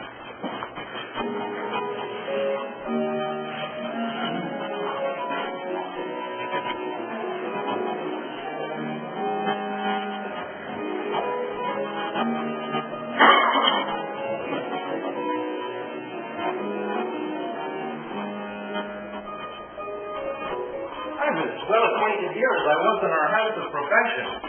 One would think it were Mr. Silverdone's own house, for there'd be many of our own customers. Sirrah, bring Barnaby hither. Master Barnardine, you must rise and be hanged, Master Barnardine. What ho, Barnaby? I'm not supposed to make that noise there. What are you? Your friend, sir, the hangman. You must be so good, sir, to rise and be put to death. Away, you rogue, away, lad.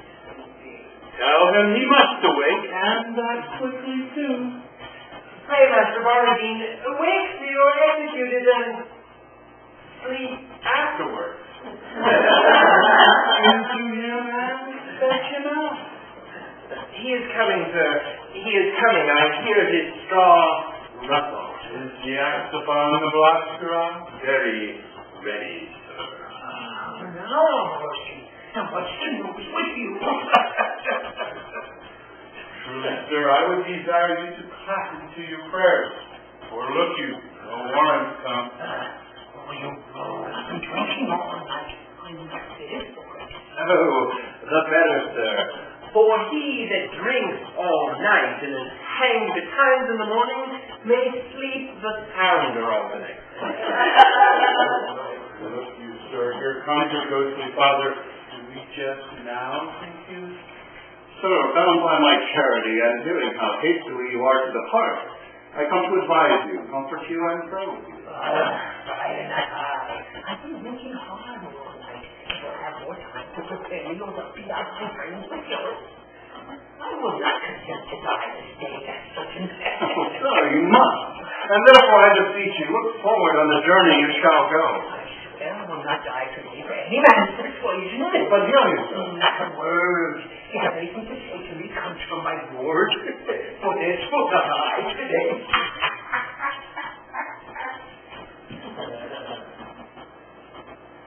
Unfit to live or die.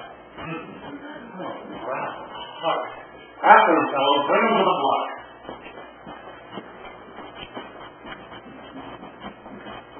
Now, sir, how do you find the prisoner? A creature unprepared, unmeet for death, and will transport him into my ears for damnable. Here in the prison, Father, there died this morning of a cruel fever one Raguzzini, a most notorious pirate, a man of Claudio's years. His beard and head just of his color. What if we to omit this reprobate till he were well inclined and satisfy the deputy with the visage of Raguzzini, more like to Claudio? This is a present that heaven gives. Dispatch with it presently. The hour draws on, 3 fixed by Angelo. See this be done and sent according to command. I'll like to persuade this rude wretch willingly to die. It shall be done, good father, presently. But Barnaby must die this afternoon, and how shall we continue Claudio? To save me from the danger that might come if he were not alive. Let this be done. Put them in secret holds, both Barnaby and Claudio.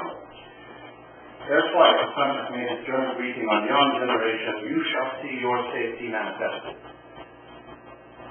I am your free attendant. Quick, dispatch. And send that to Angelo. Now will I write letters to Angelo. The provost, he shall dispatch them. The contents of which shall witness to him that I am near at home.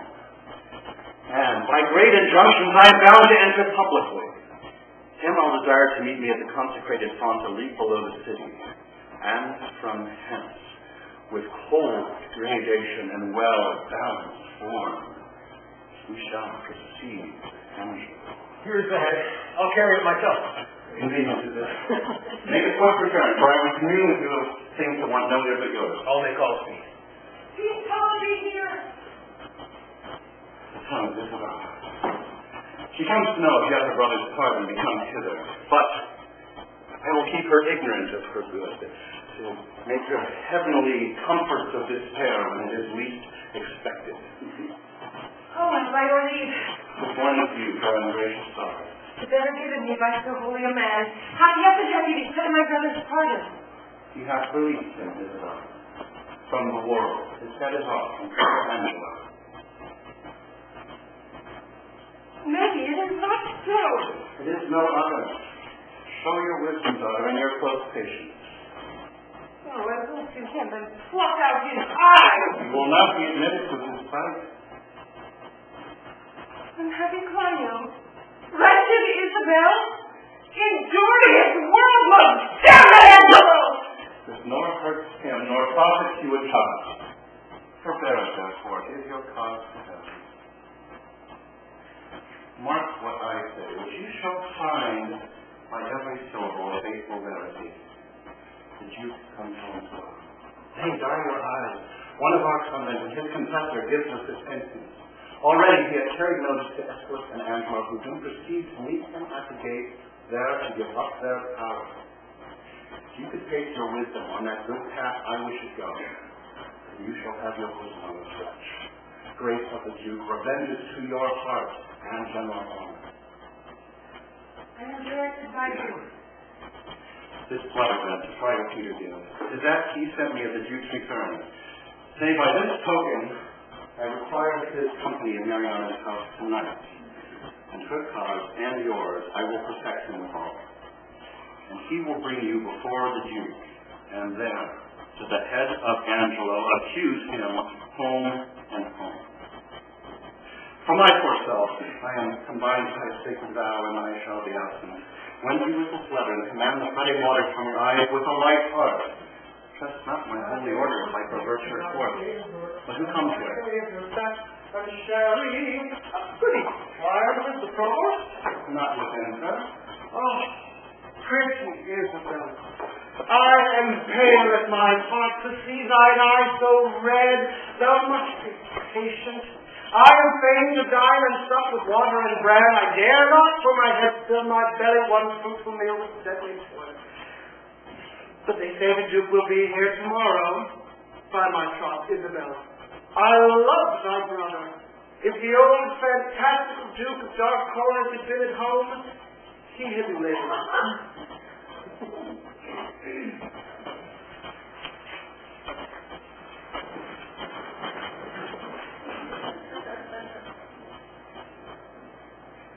The Duke is marvelous little reporting for holding to your reports, but the best is he lives not in them. Oh, no, it's not the Duke of Dark Friar. He's a better woodsman than thou Shakespeare. Well, you'll answer this one day very well. Say, Terry, I'll go with you. I can tell thee pretty tales of You have told me too many of them already. If they be true, if not true, none were enough.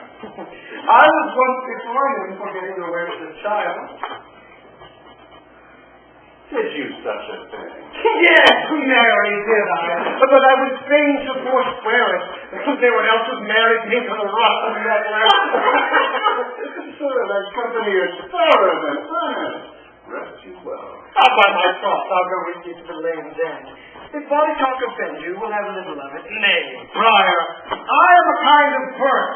I shall speak.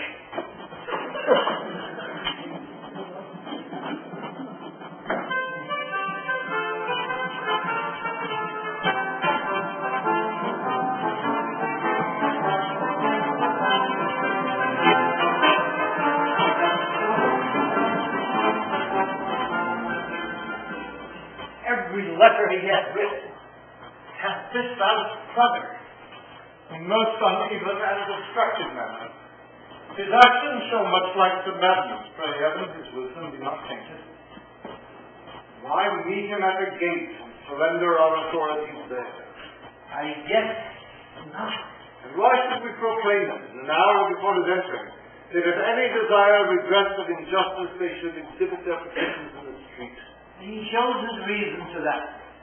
To have a dispatch of complaints and to deliver us from devices hereafter, which shall then have no power to stand against us. I beseech you, let it be proclaimed betimes in the morning. I'll call you at your house. And give notice, I pray, to such men of sort and feud as are to meet him. I shall, sir.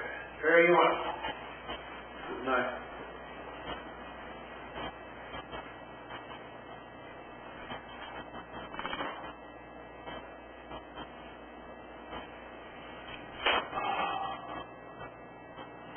This deed unshakes me quite, makes me dull and unpregnant to all proceedings.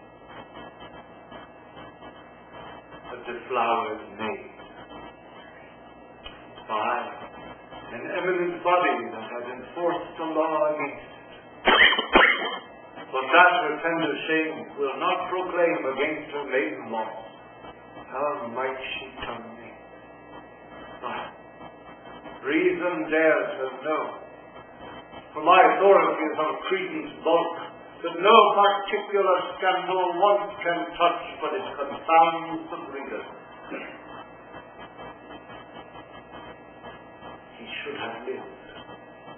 Say that his riotous youth with a dangerous sense might in the time to come have taken revenge, by so receiving his dishonored life with a ransom of that shame.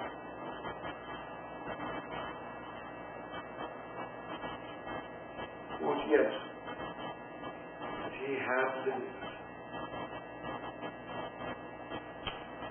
Alack, when once our grace we have forgot, nothing goes right. It would, and we would not.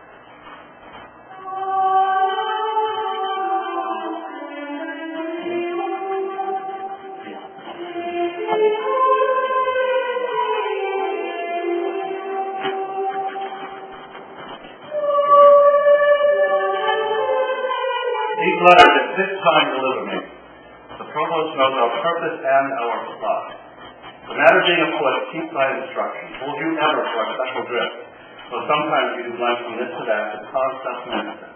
It shall be pleased well.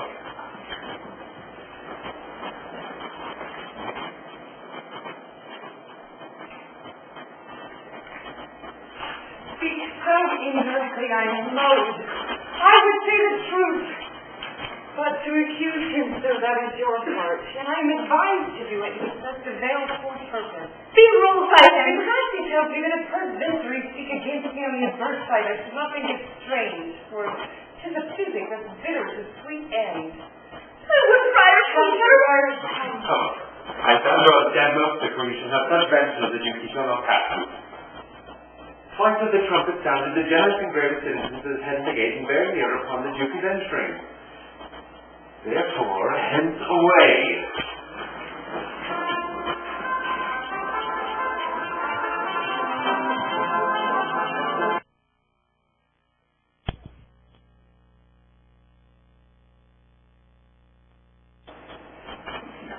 Many and hearty thankings to you both.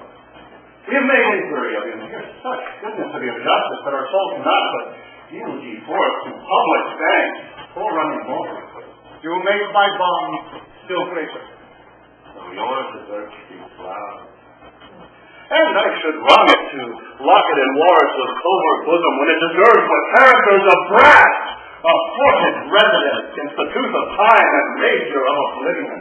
Give me your hand, and let the subject be to make them know that outward courtesies would fain proclaim favors that keep within. Excellent, you must what lies on our hand, and good supporters are you. Our good time. Speak loudly in your good word. Justice, O royal duke! There you regard upon our wrongs. I would fain have said a maid. O worthy prince, dishonor not your eye by throwing it on any other object till you have heard me in my true complaint, and given me justice, justice, justice, justice! Relate your wrongs in watch by whom, dear as Lord Angelo shall give you justice, reveal yourself to them. Oh, worthy duke, you bid me speak with Kierst of the devil. Hear me yourself, for that which I must speak must either punish me not being believed or bring redress from you. Hear me, oh, hear me here. My lord, her wits, I fear me, are not firm. She was sometimes imputed to me for her brother, cut off by course of justice. By course of justice. She will speak most bitterly and strange. Most strange, and yet most truly will I speak. That Angelo's forsworn, is it not strange? That Angelo's, the murder, is not strange. That Angelo's and Gopher's piece of virgin violator and hypocrite, is it not strange and strange? Nay, it is 10 times strange. It is not truer, is Angelo, then all this is as true as it is strange. Nay, it is 10 times true. Truth is truth to the end of reckoning. Away with her. Poor soul, she speaks as in the infirmity of sense. Prince, a comfort, yes, I believe there is another comfort in this world that I must let me not with the opinion that I am touched with madness. It is not impossible that which but seems unlike. It is not impossible, but one, the wickedest caitiff on the ground, may seem as shy, as just, as grave, as absolute as Angelo. Even so may Angelo in all his carrots, dressings, titles, and forms, Dinar's villain. Believe it, royal prince, if you do not use nothing. But he is more, had I more name for badness. By my honesty, if she be mad, as I believe no other, her madness hath the honest fame of sense. Such a dependency of thing on thing as e'er I heard in madness. Gracious Duke, harp not on that. Nor do not banish reason for inequality. Let your reason serve to make the truth appear where it seems hid, and hide the false seems true. Many who are not mad should have more lack of reason. What would you say? I am the sister of one Claudio, condemned upon the act of fornication to lose his head, condemned by Angelo. I, in probation of a sisterhood, was sent to by my brother, one Lucio, as then the messenger. That dies, like your grace. I came to her from Claudio, and desired her to try her gracious fortune with Lord Angelo for her poor brother's pardon. Does he indeed? You were not fit to speak. No, my good lord, no wish to hold my peace. I wish you now, then, pray you take note of it. When you do have a business for yourself, pray heaven you then be present. I warrant so, my lord. The warrant for yourself. Taking to it. This gentleman talks somewhat of my tale. Right! It may be right, but you are in the wrong to speak before your time. Proceed. I went to this pernicious cated deputy. That is somewhat madly spoken. Pardon it. The frame of this to the matter. Mention again. The matter. Proceed. In brief, to set the needless process behind, and how I persuaded, how I kneeled and prayed, how he repelled me, and how I replied, for this was of lastly. The vile conclusion I now begin with grief and shame to utter. He would not, but by gift of my taste and body to his concupiscible and intemperate lust for Reese, my brother. And after much debatement, my sisterly remorse confused mine honor, and I did yield it to him. But the next morning, besides his perfect certainty, he sends a warrant for my poor brother's head. This is most likely.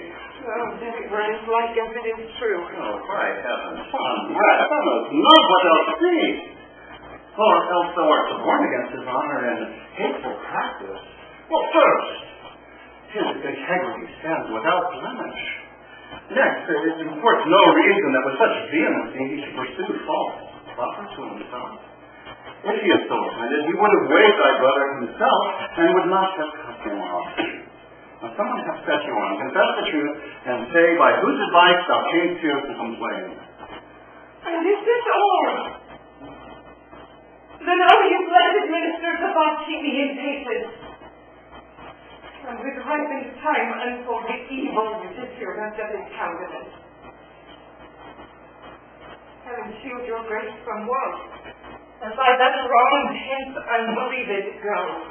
I know you say begone an officer to prison with her. No, please! Shall we thus permit a blasting and scandalous breath to fall on him so near us? This need must be a practice. Who knew of your intent in coming hither? When that I would rehear, Friar Ludwig. As closely, Friar belike. Who knows this boy? Oh, my lord, I know the man. 'Tis a meddling friar. I do not like him. And he can lay, my lord, for certain words he's made against your grace in your retirement. I have swayed himself. Words against me? This a good friar belike, and to set this wretched woman on here against our substitute. Let this friar be found. But yesternight, my lord, she and that friar, I saw them at the prison. A very saucy fellow, a very scurvy friar. Let me go. I am just by my lord, and I heard you royally reviewed. First, that this woman most grossly accused your substitute, who is free from soil in touch with her, and she from Morlunga. We disbelieve no less. Know you this Friar Ludwig she speaks of? I know him for a man divine and holy.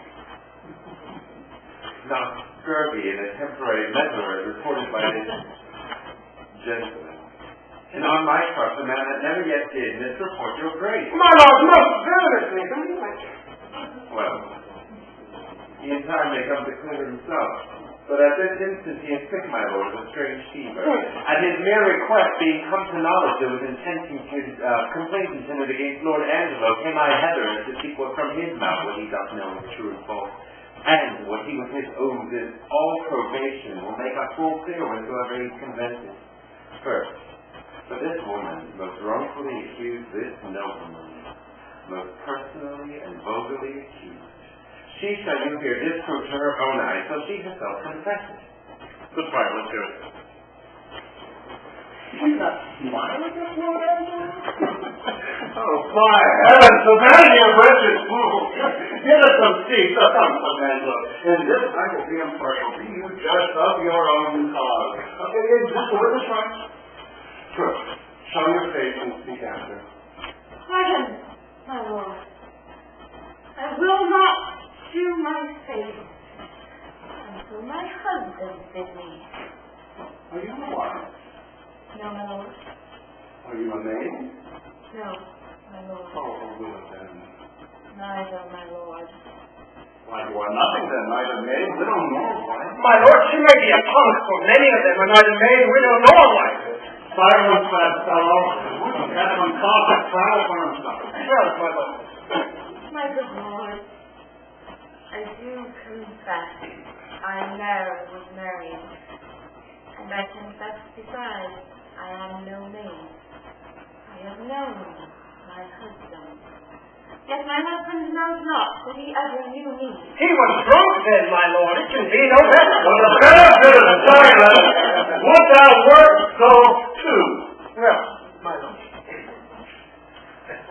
This Lord Angelo? Now I can do it, my lord. She that accuses him of fornication in such a manner doth accuse my husband, and charges him, my lord, with such a cause, and all suppose I had him in mine arms with all the effect of love. What? Charges she more than me? Not that I know. No. You say your husband. I just, my lord, and that is Angelo, who thinks he knows he never knew my body, and knows he thinks that he lives about. This is a strange abuse. What did I say? My husband bids me. Now I will unmask.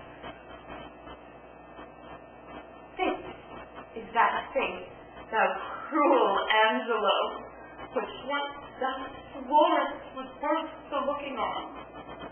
This is the hand, which is a vowed contract with fast be locked and bound.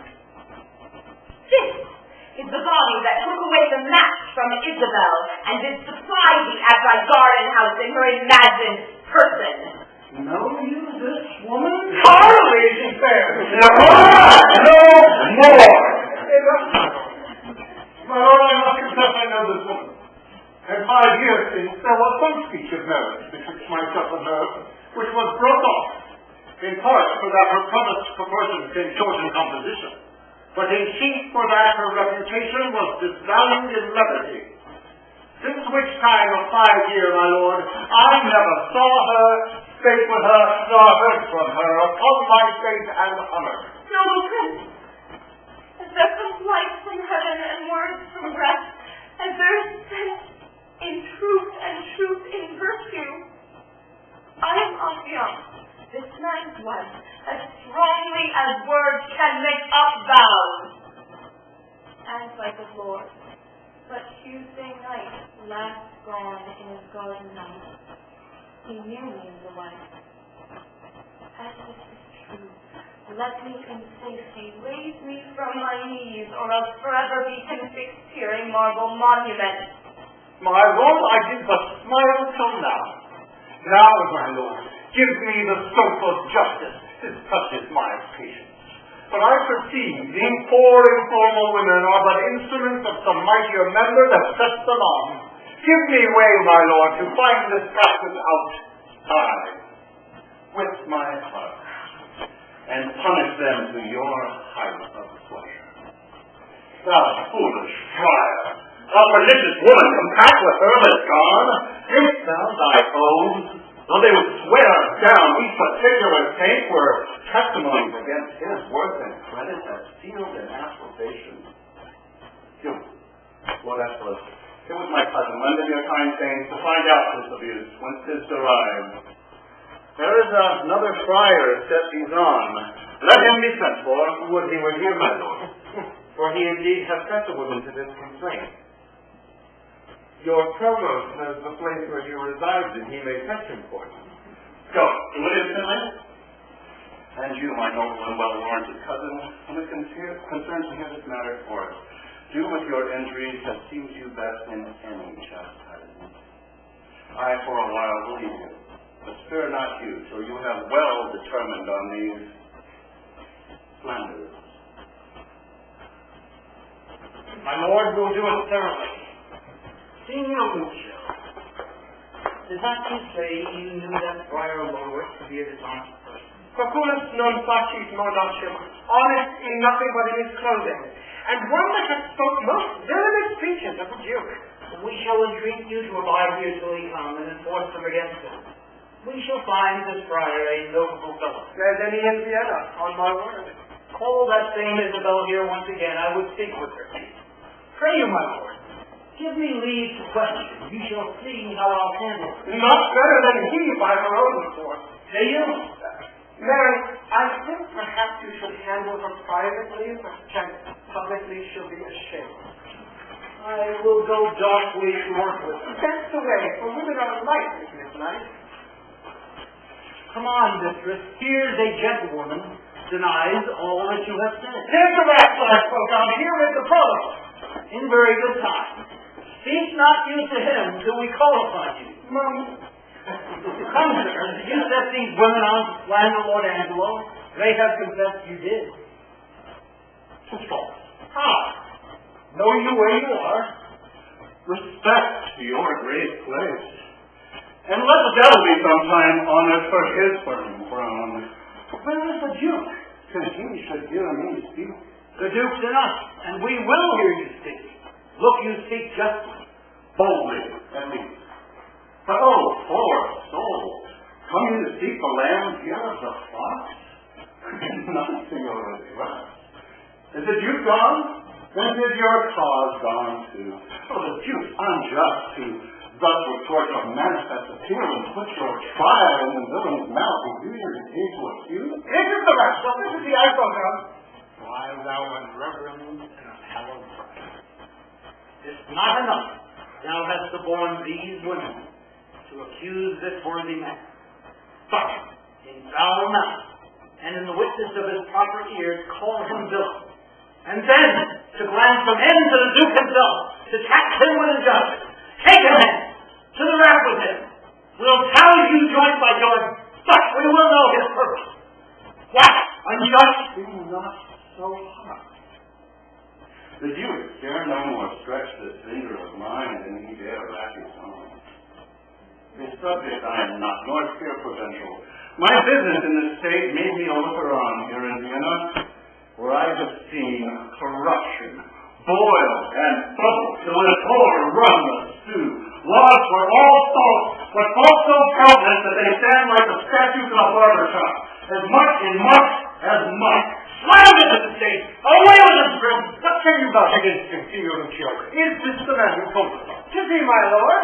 Come here, good man, bald pate. Do you know me? I remember you, sir, from the sound of your voice. I met you in the prison in the absence of the Duke. Did you so, sir? And do you remember what you said of the Duke? Most notably, sir. Do you so? And was he a flesh-monger, a fool, and a coward as you then reported him to me? You must, sir, change places with me ere you make that my report. Indeed, sir, you spoke so of him, and much more, much worse. Oh, thou damnable fellow, did I not pluck thee by the nose for thy speeches? I love the Duke as I love myself. Our brother's villain with clothes now after his treasonable abuses. Such a fellow as that to be talked at all! Away with his prison! Where's the fellow? Away with his prison! Lay false enough upon him! Let him speak no more! Away with those giglets too! And with the other Confederate companions! Stay, sir, stay. What is it? Help me, come to folks, sir, thou bull-headed lying rascal. You must be good, must you? Show thy knave face with a posture. Show thy sheep-fighting face and be hanged around. What, but I not?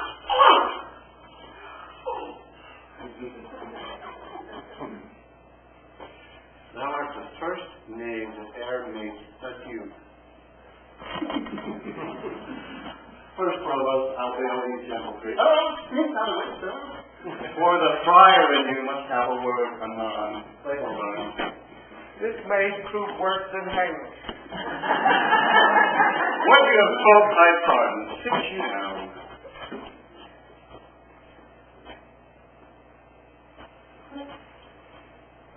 Hast thou, or word, or wit, or impudence that yet may do thee office, if thou hast for life on it, so my tale be heard, and hold no longer out. Oh, my good Lord, I should be guiltier than my guiltiness to think I can be undiscernible when I perceive your grace like power divine hath looked upon my passes. Oh, good my Prince, no longer session hold upon my shame, but let my trial be my own confession. Immediate sentence and sequent death is all the grace I seek. Come hither, Mariana. Say, wast thou e'er contracted to this woman?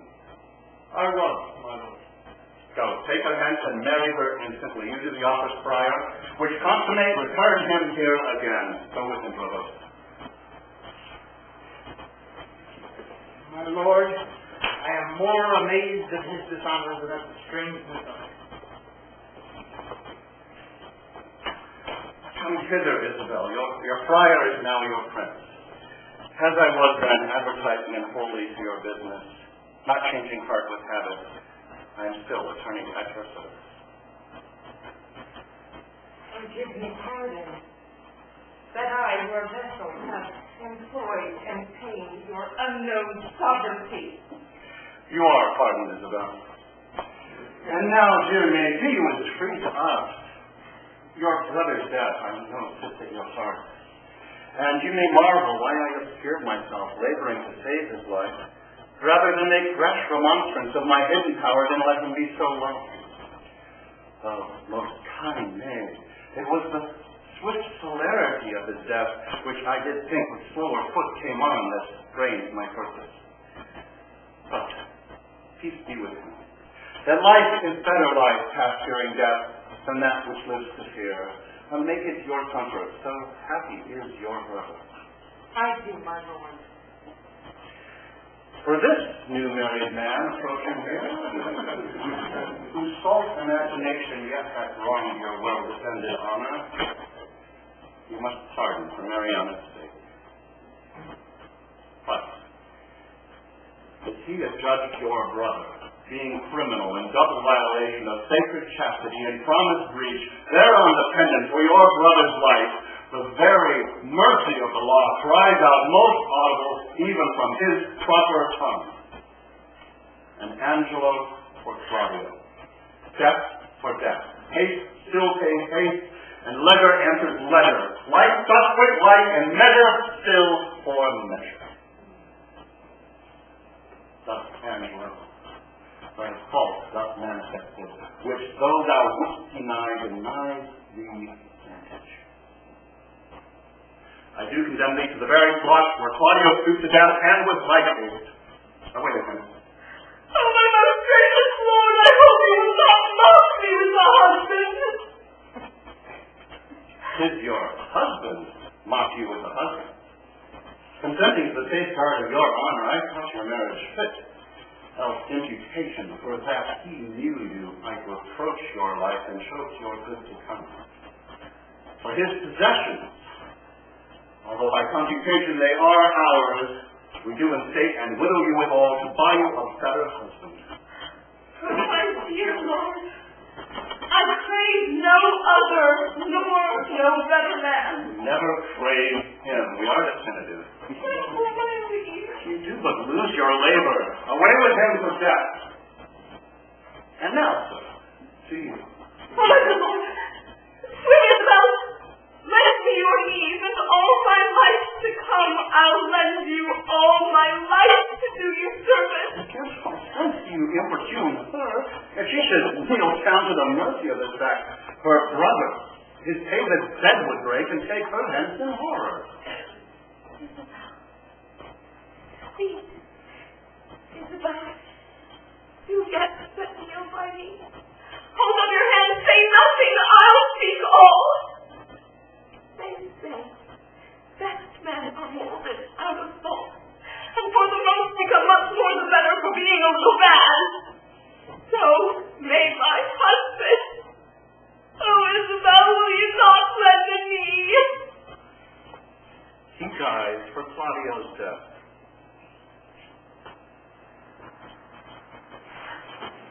Look down, sir. Look, if it please you, honest men condemn their being my brother live.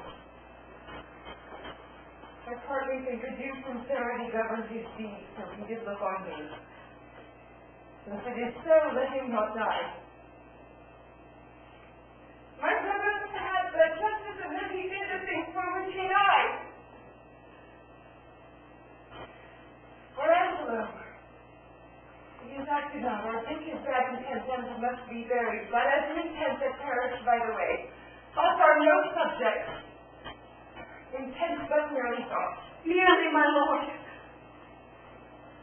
Issue subprofitable. Stand up, I say. I have but taught me of another skull. Provost, how came it that Claudia was beheaded at an unusual hour? It was commanded so. Had you special warrant for the deed? No, my good lord. It was by private message. For which I do discharge you of your office. Give up your keys. Pardon me, noble lord. I thought it was a fault, but knew it not, yet did repent me after more advice. For testimony whereof, one who is in prison, that should by private order else have died, I have reserved alive. What's he? His name is Barnaby. I would thou hadst done so, my Claudio. Go fetch him hither, let me look upon him.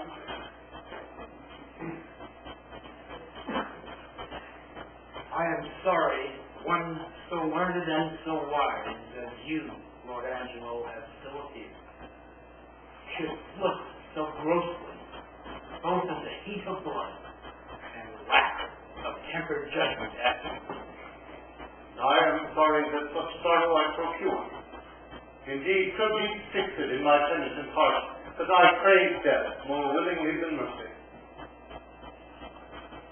Which is my desert, and I do entreat it. Which is that Barnaby? This, my lord. There is a friar told me of this man. Sirrah, thou art said to have a stubborn soul that apprehends no further than this life, and swears thy life recording. Thou art condemned. But for those earthly faults, I quit them all, and pray you take this mercy to provide for better times to come. Friar, advise him. I leave him in your hands.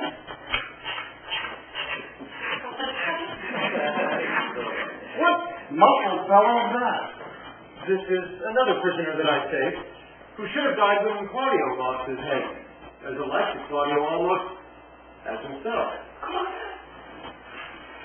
If he be like your brother, for his sake is he pardoned.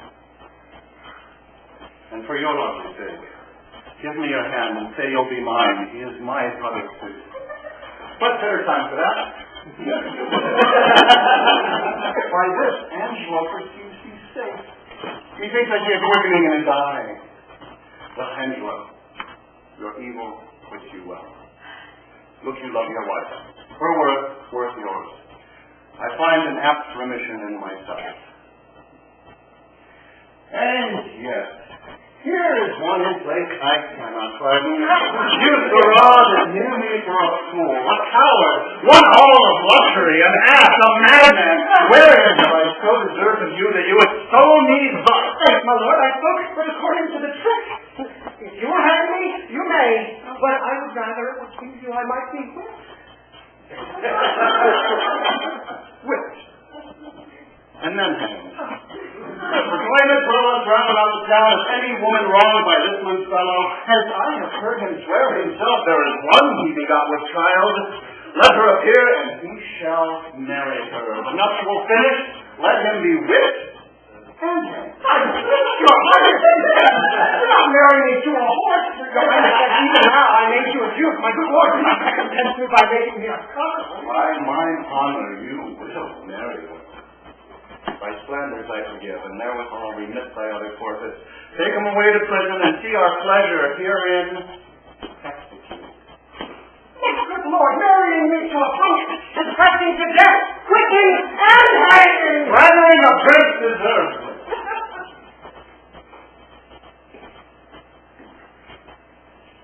She, Claudia, that you have wronged, look to restore.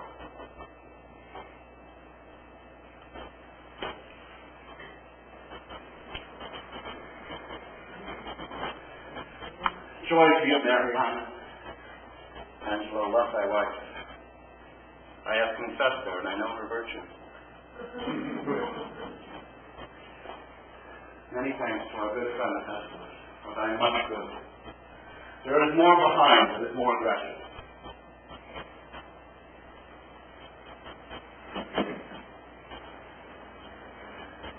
Thanks to you, Provost, for thy care and secrecy. We shall employ you in a worthier place.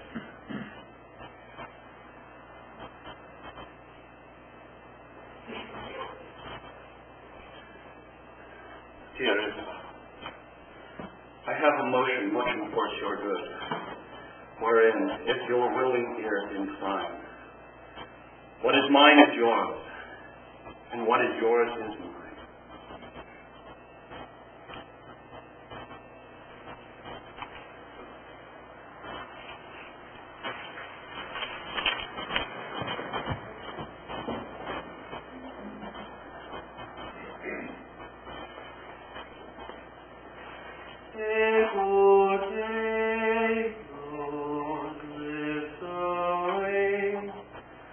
That's so sweet.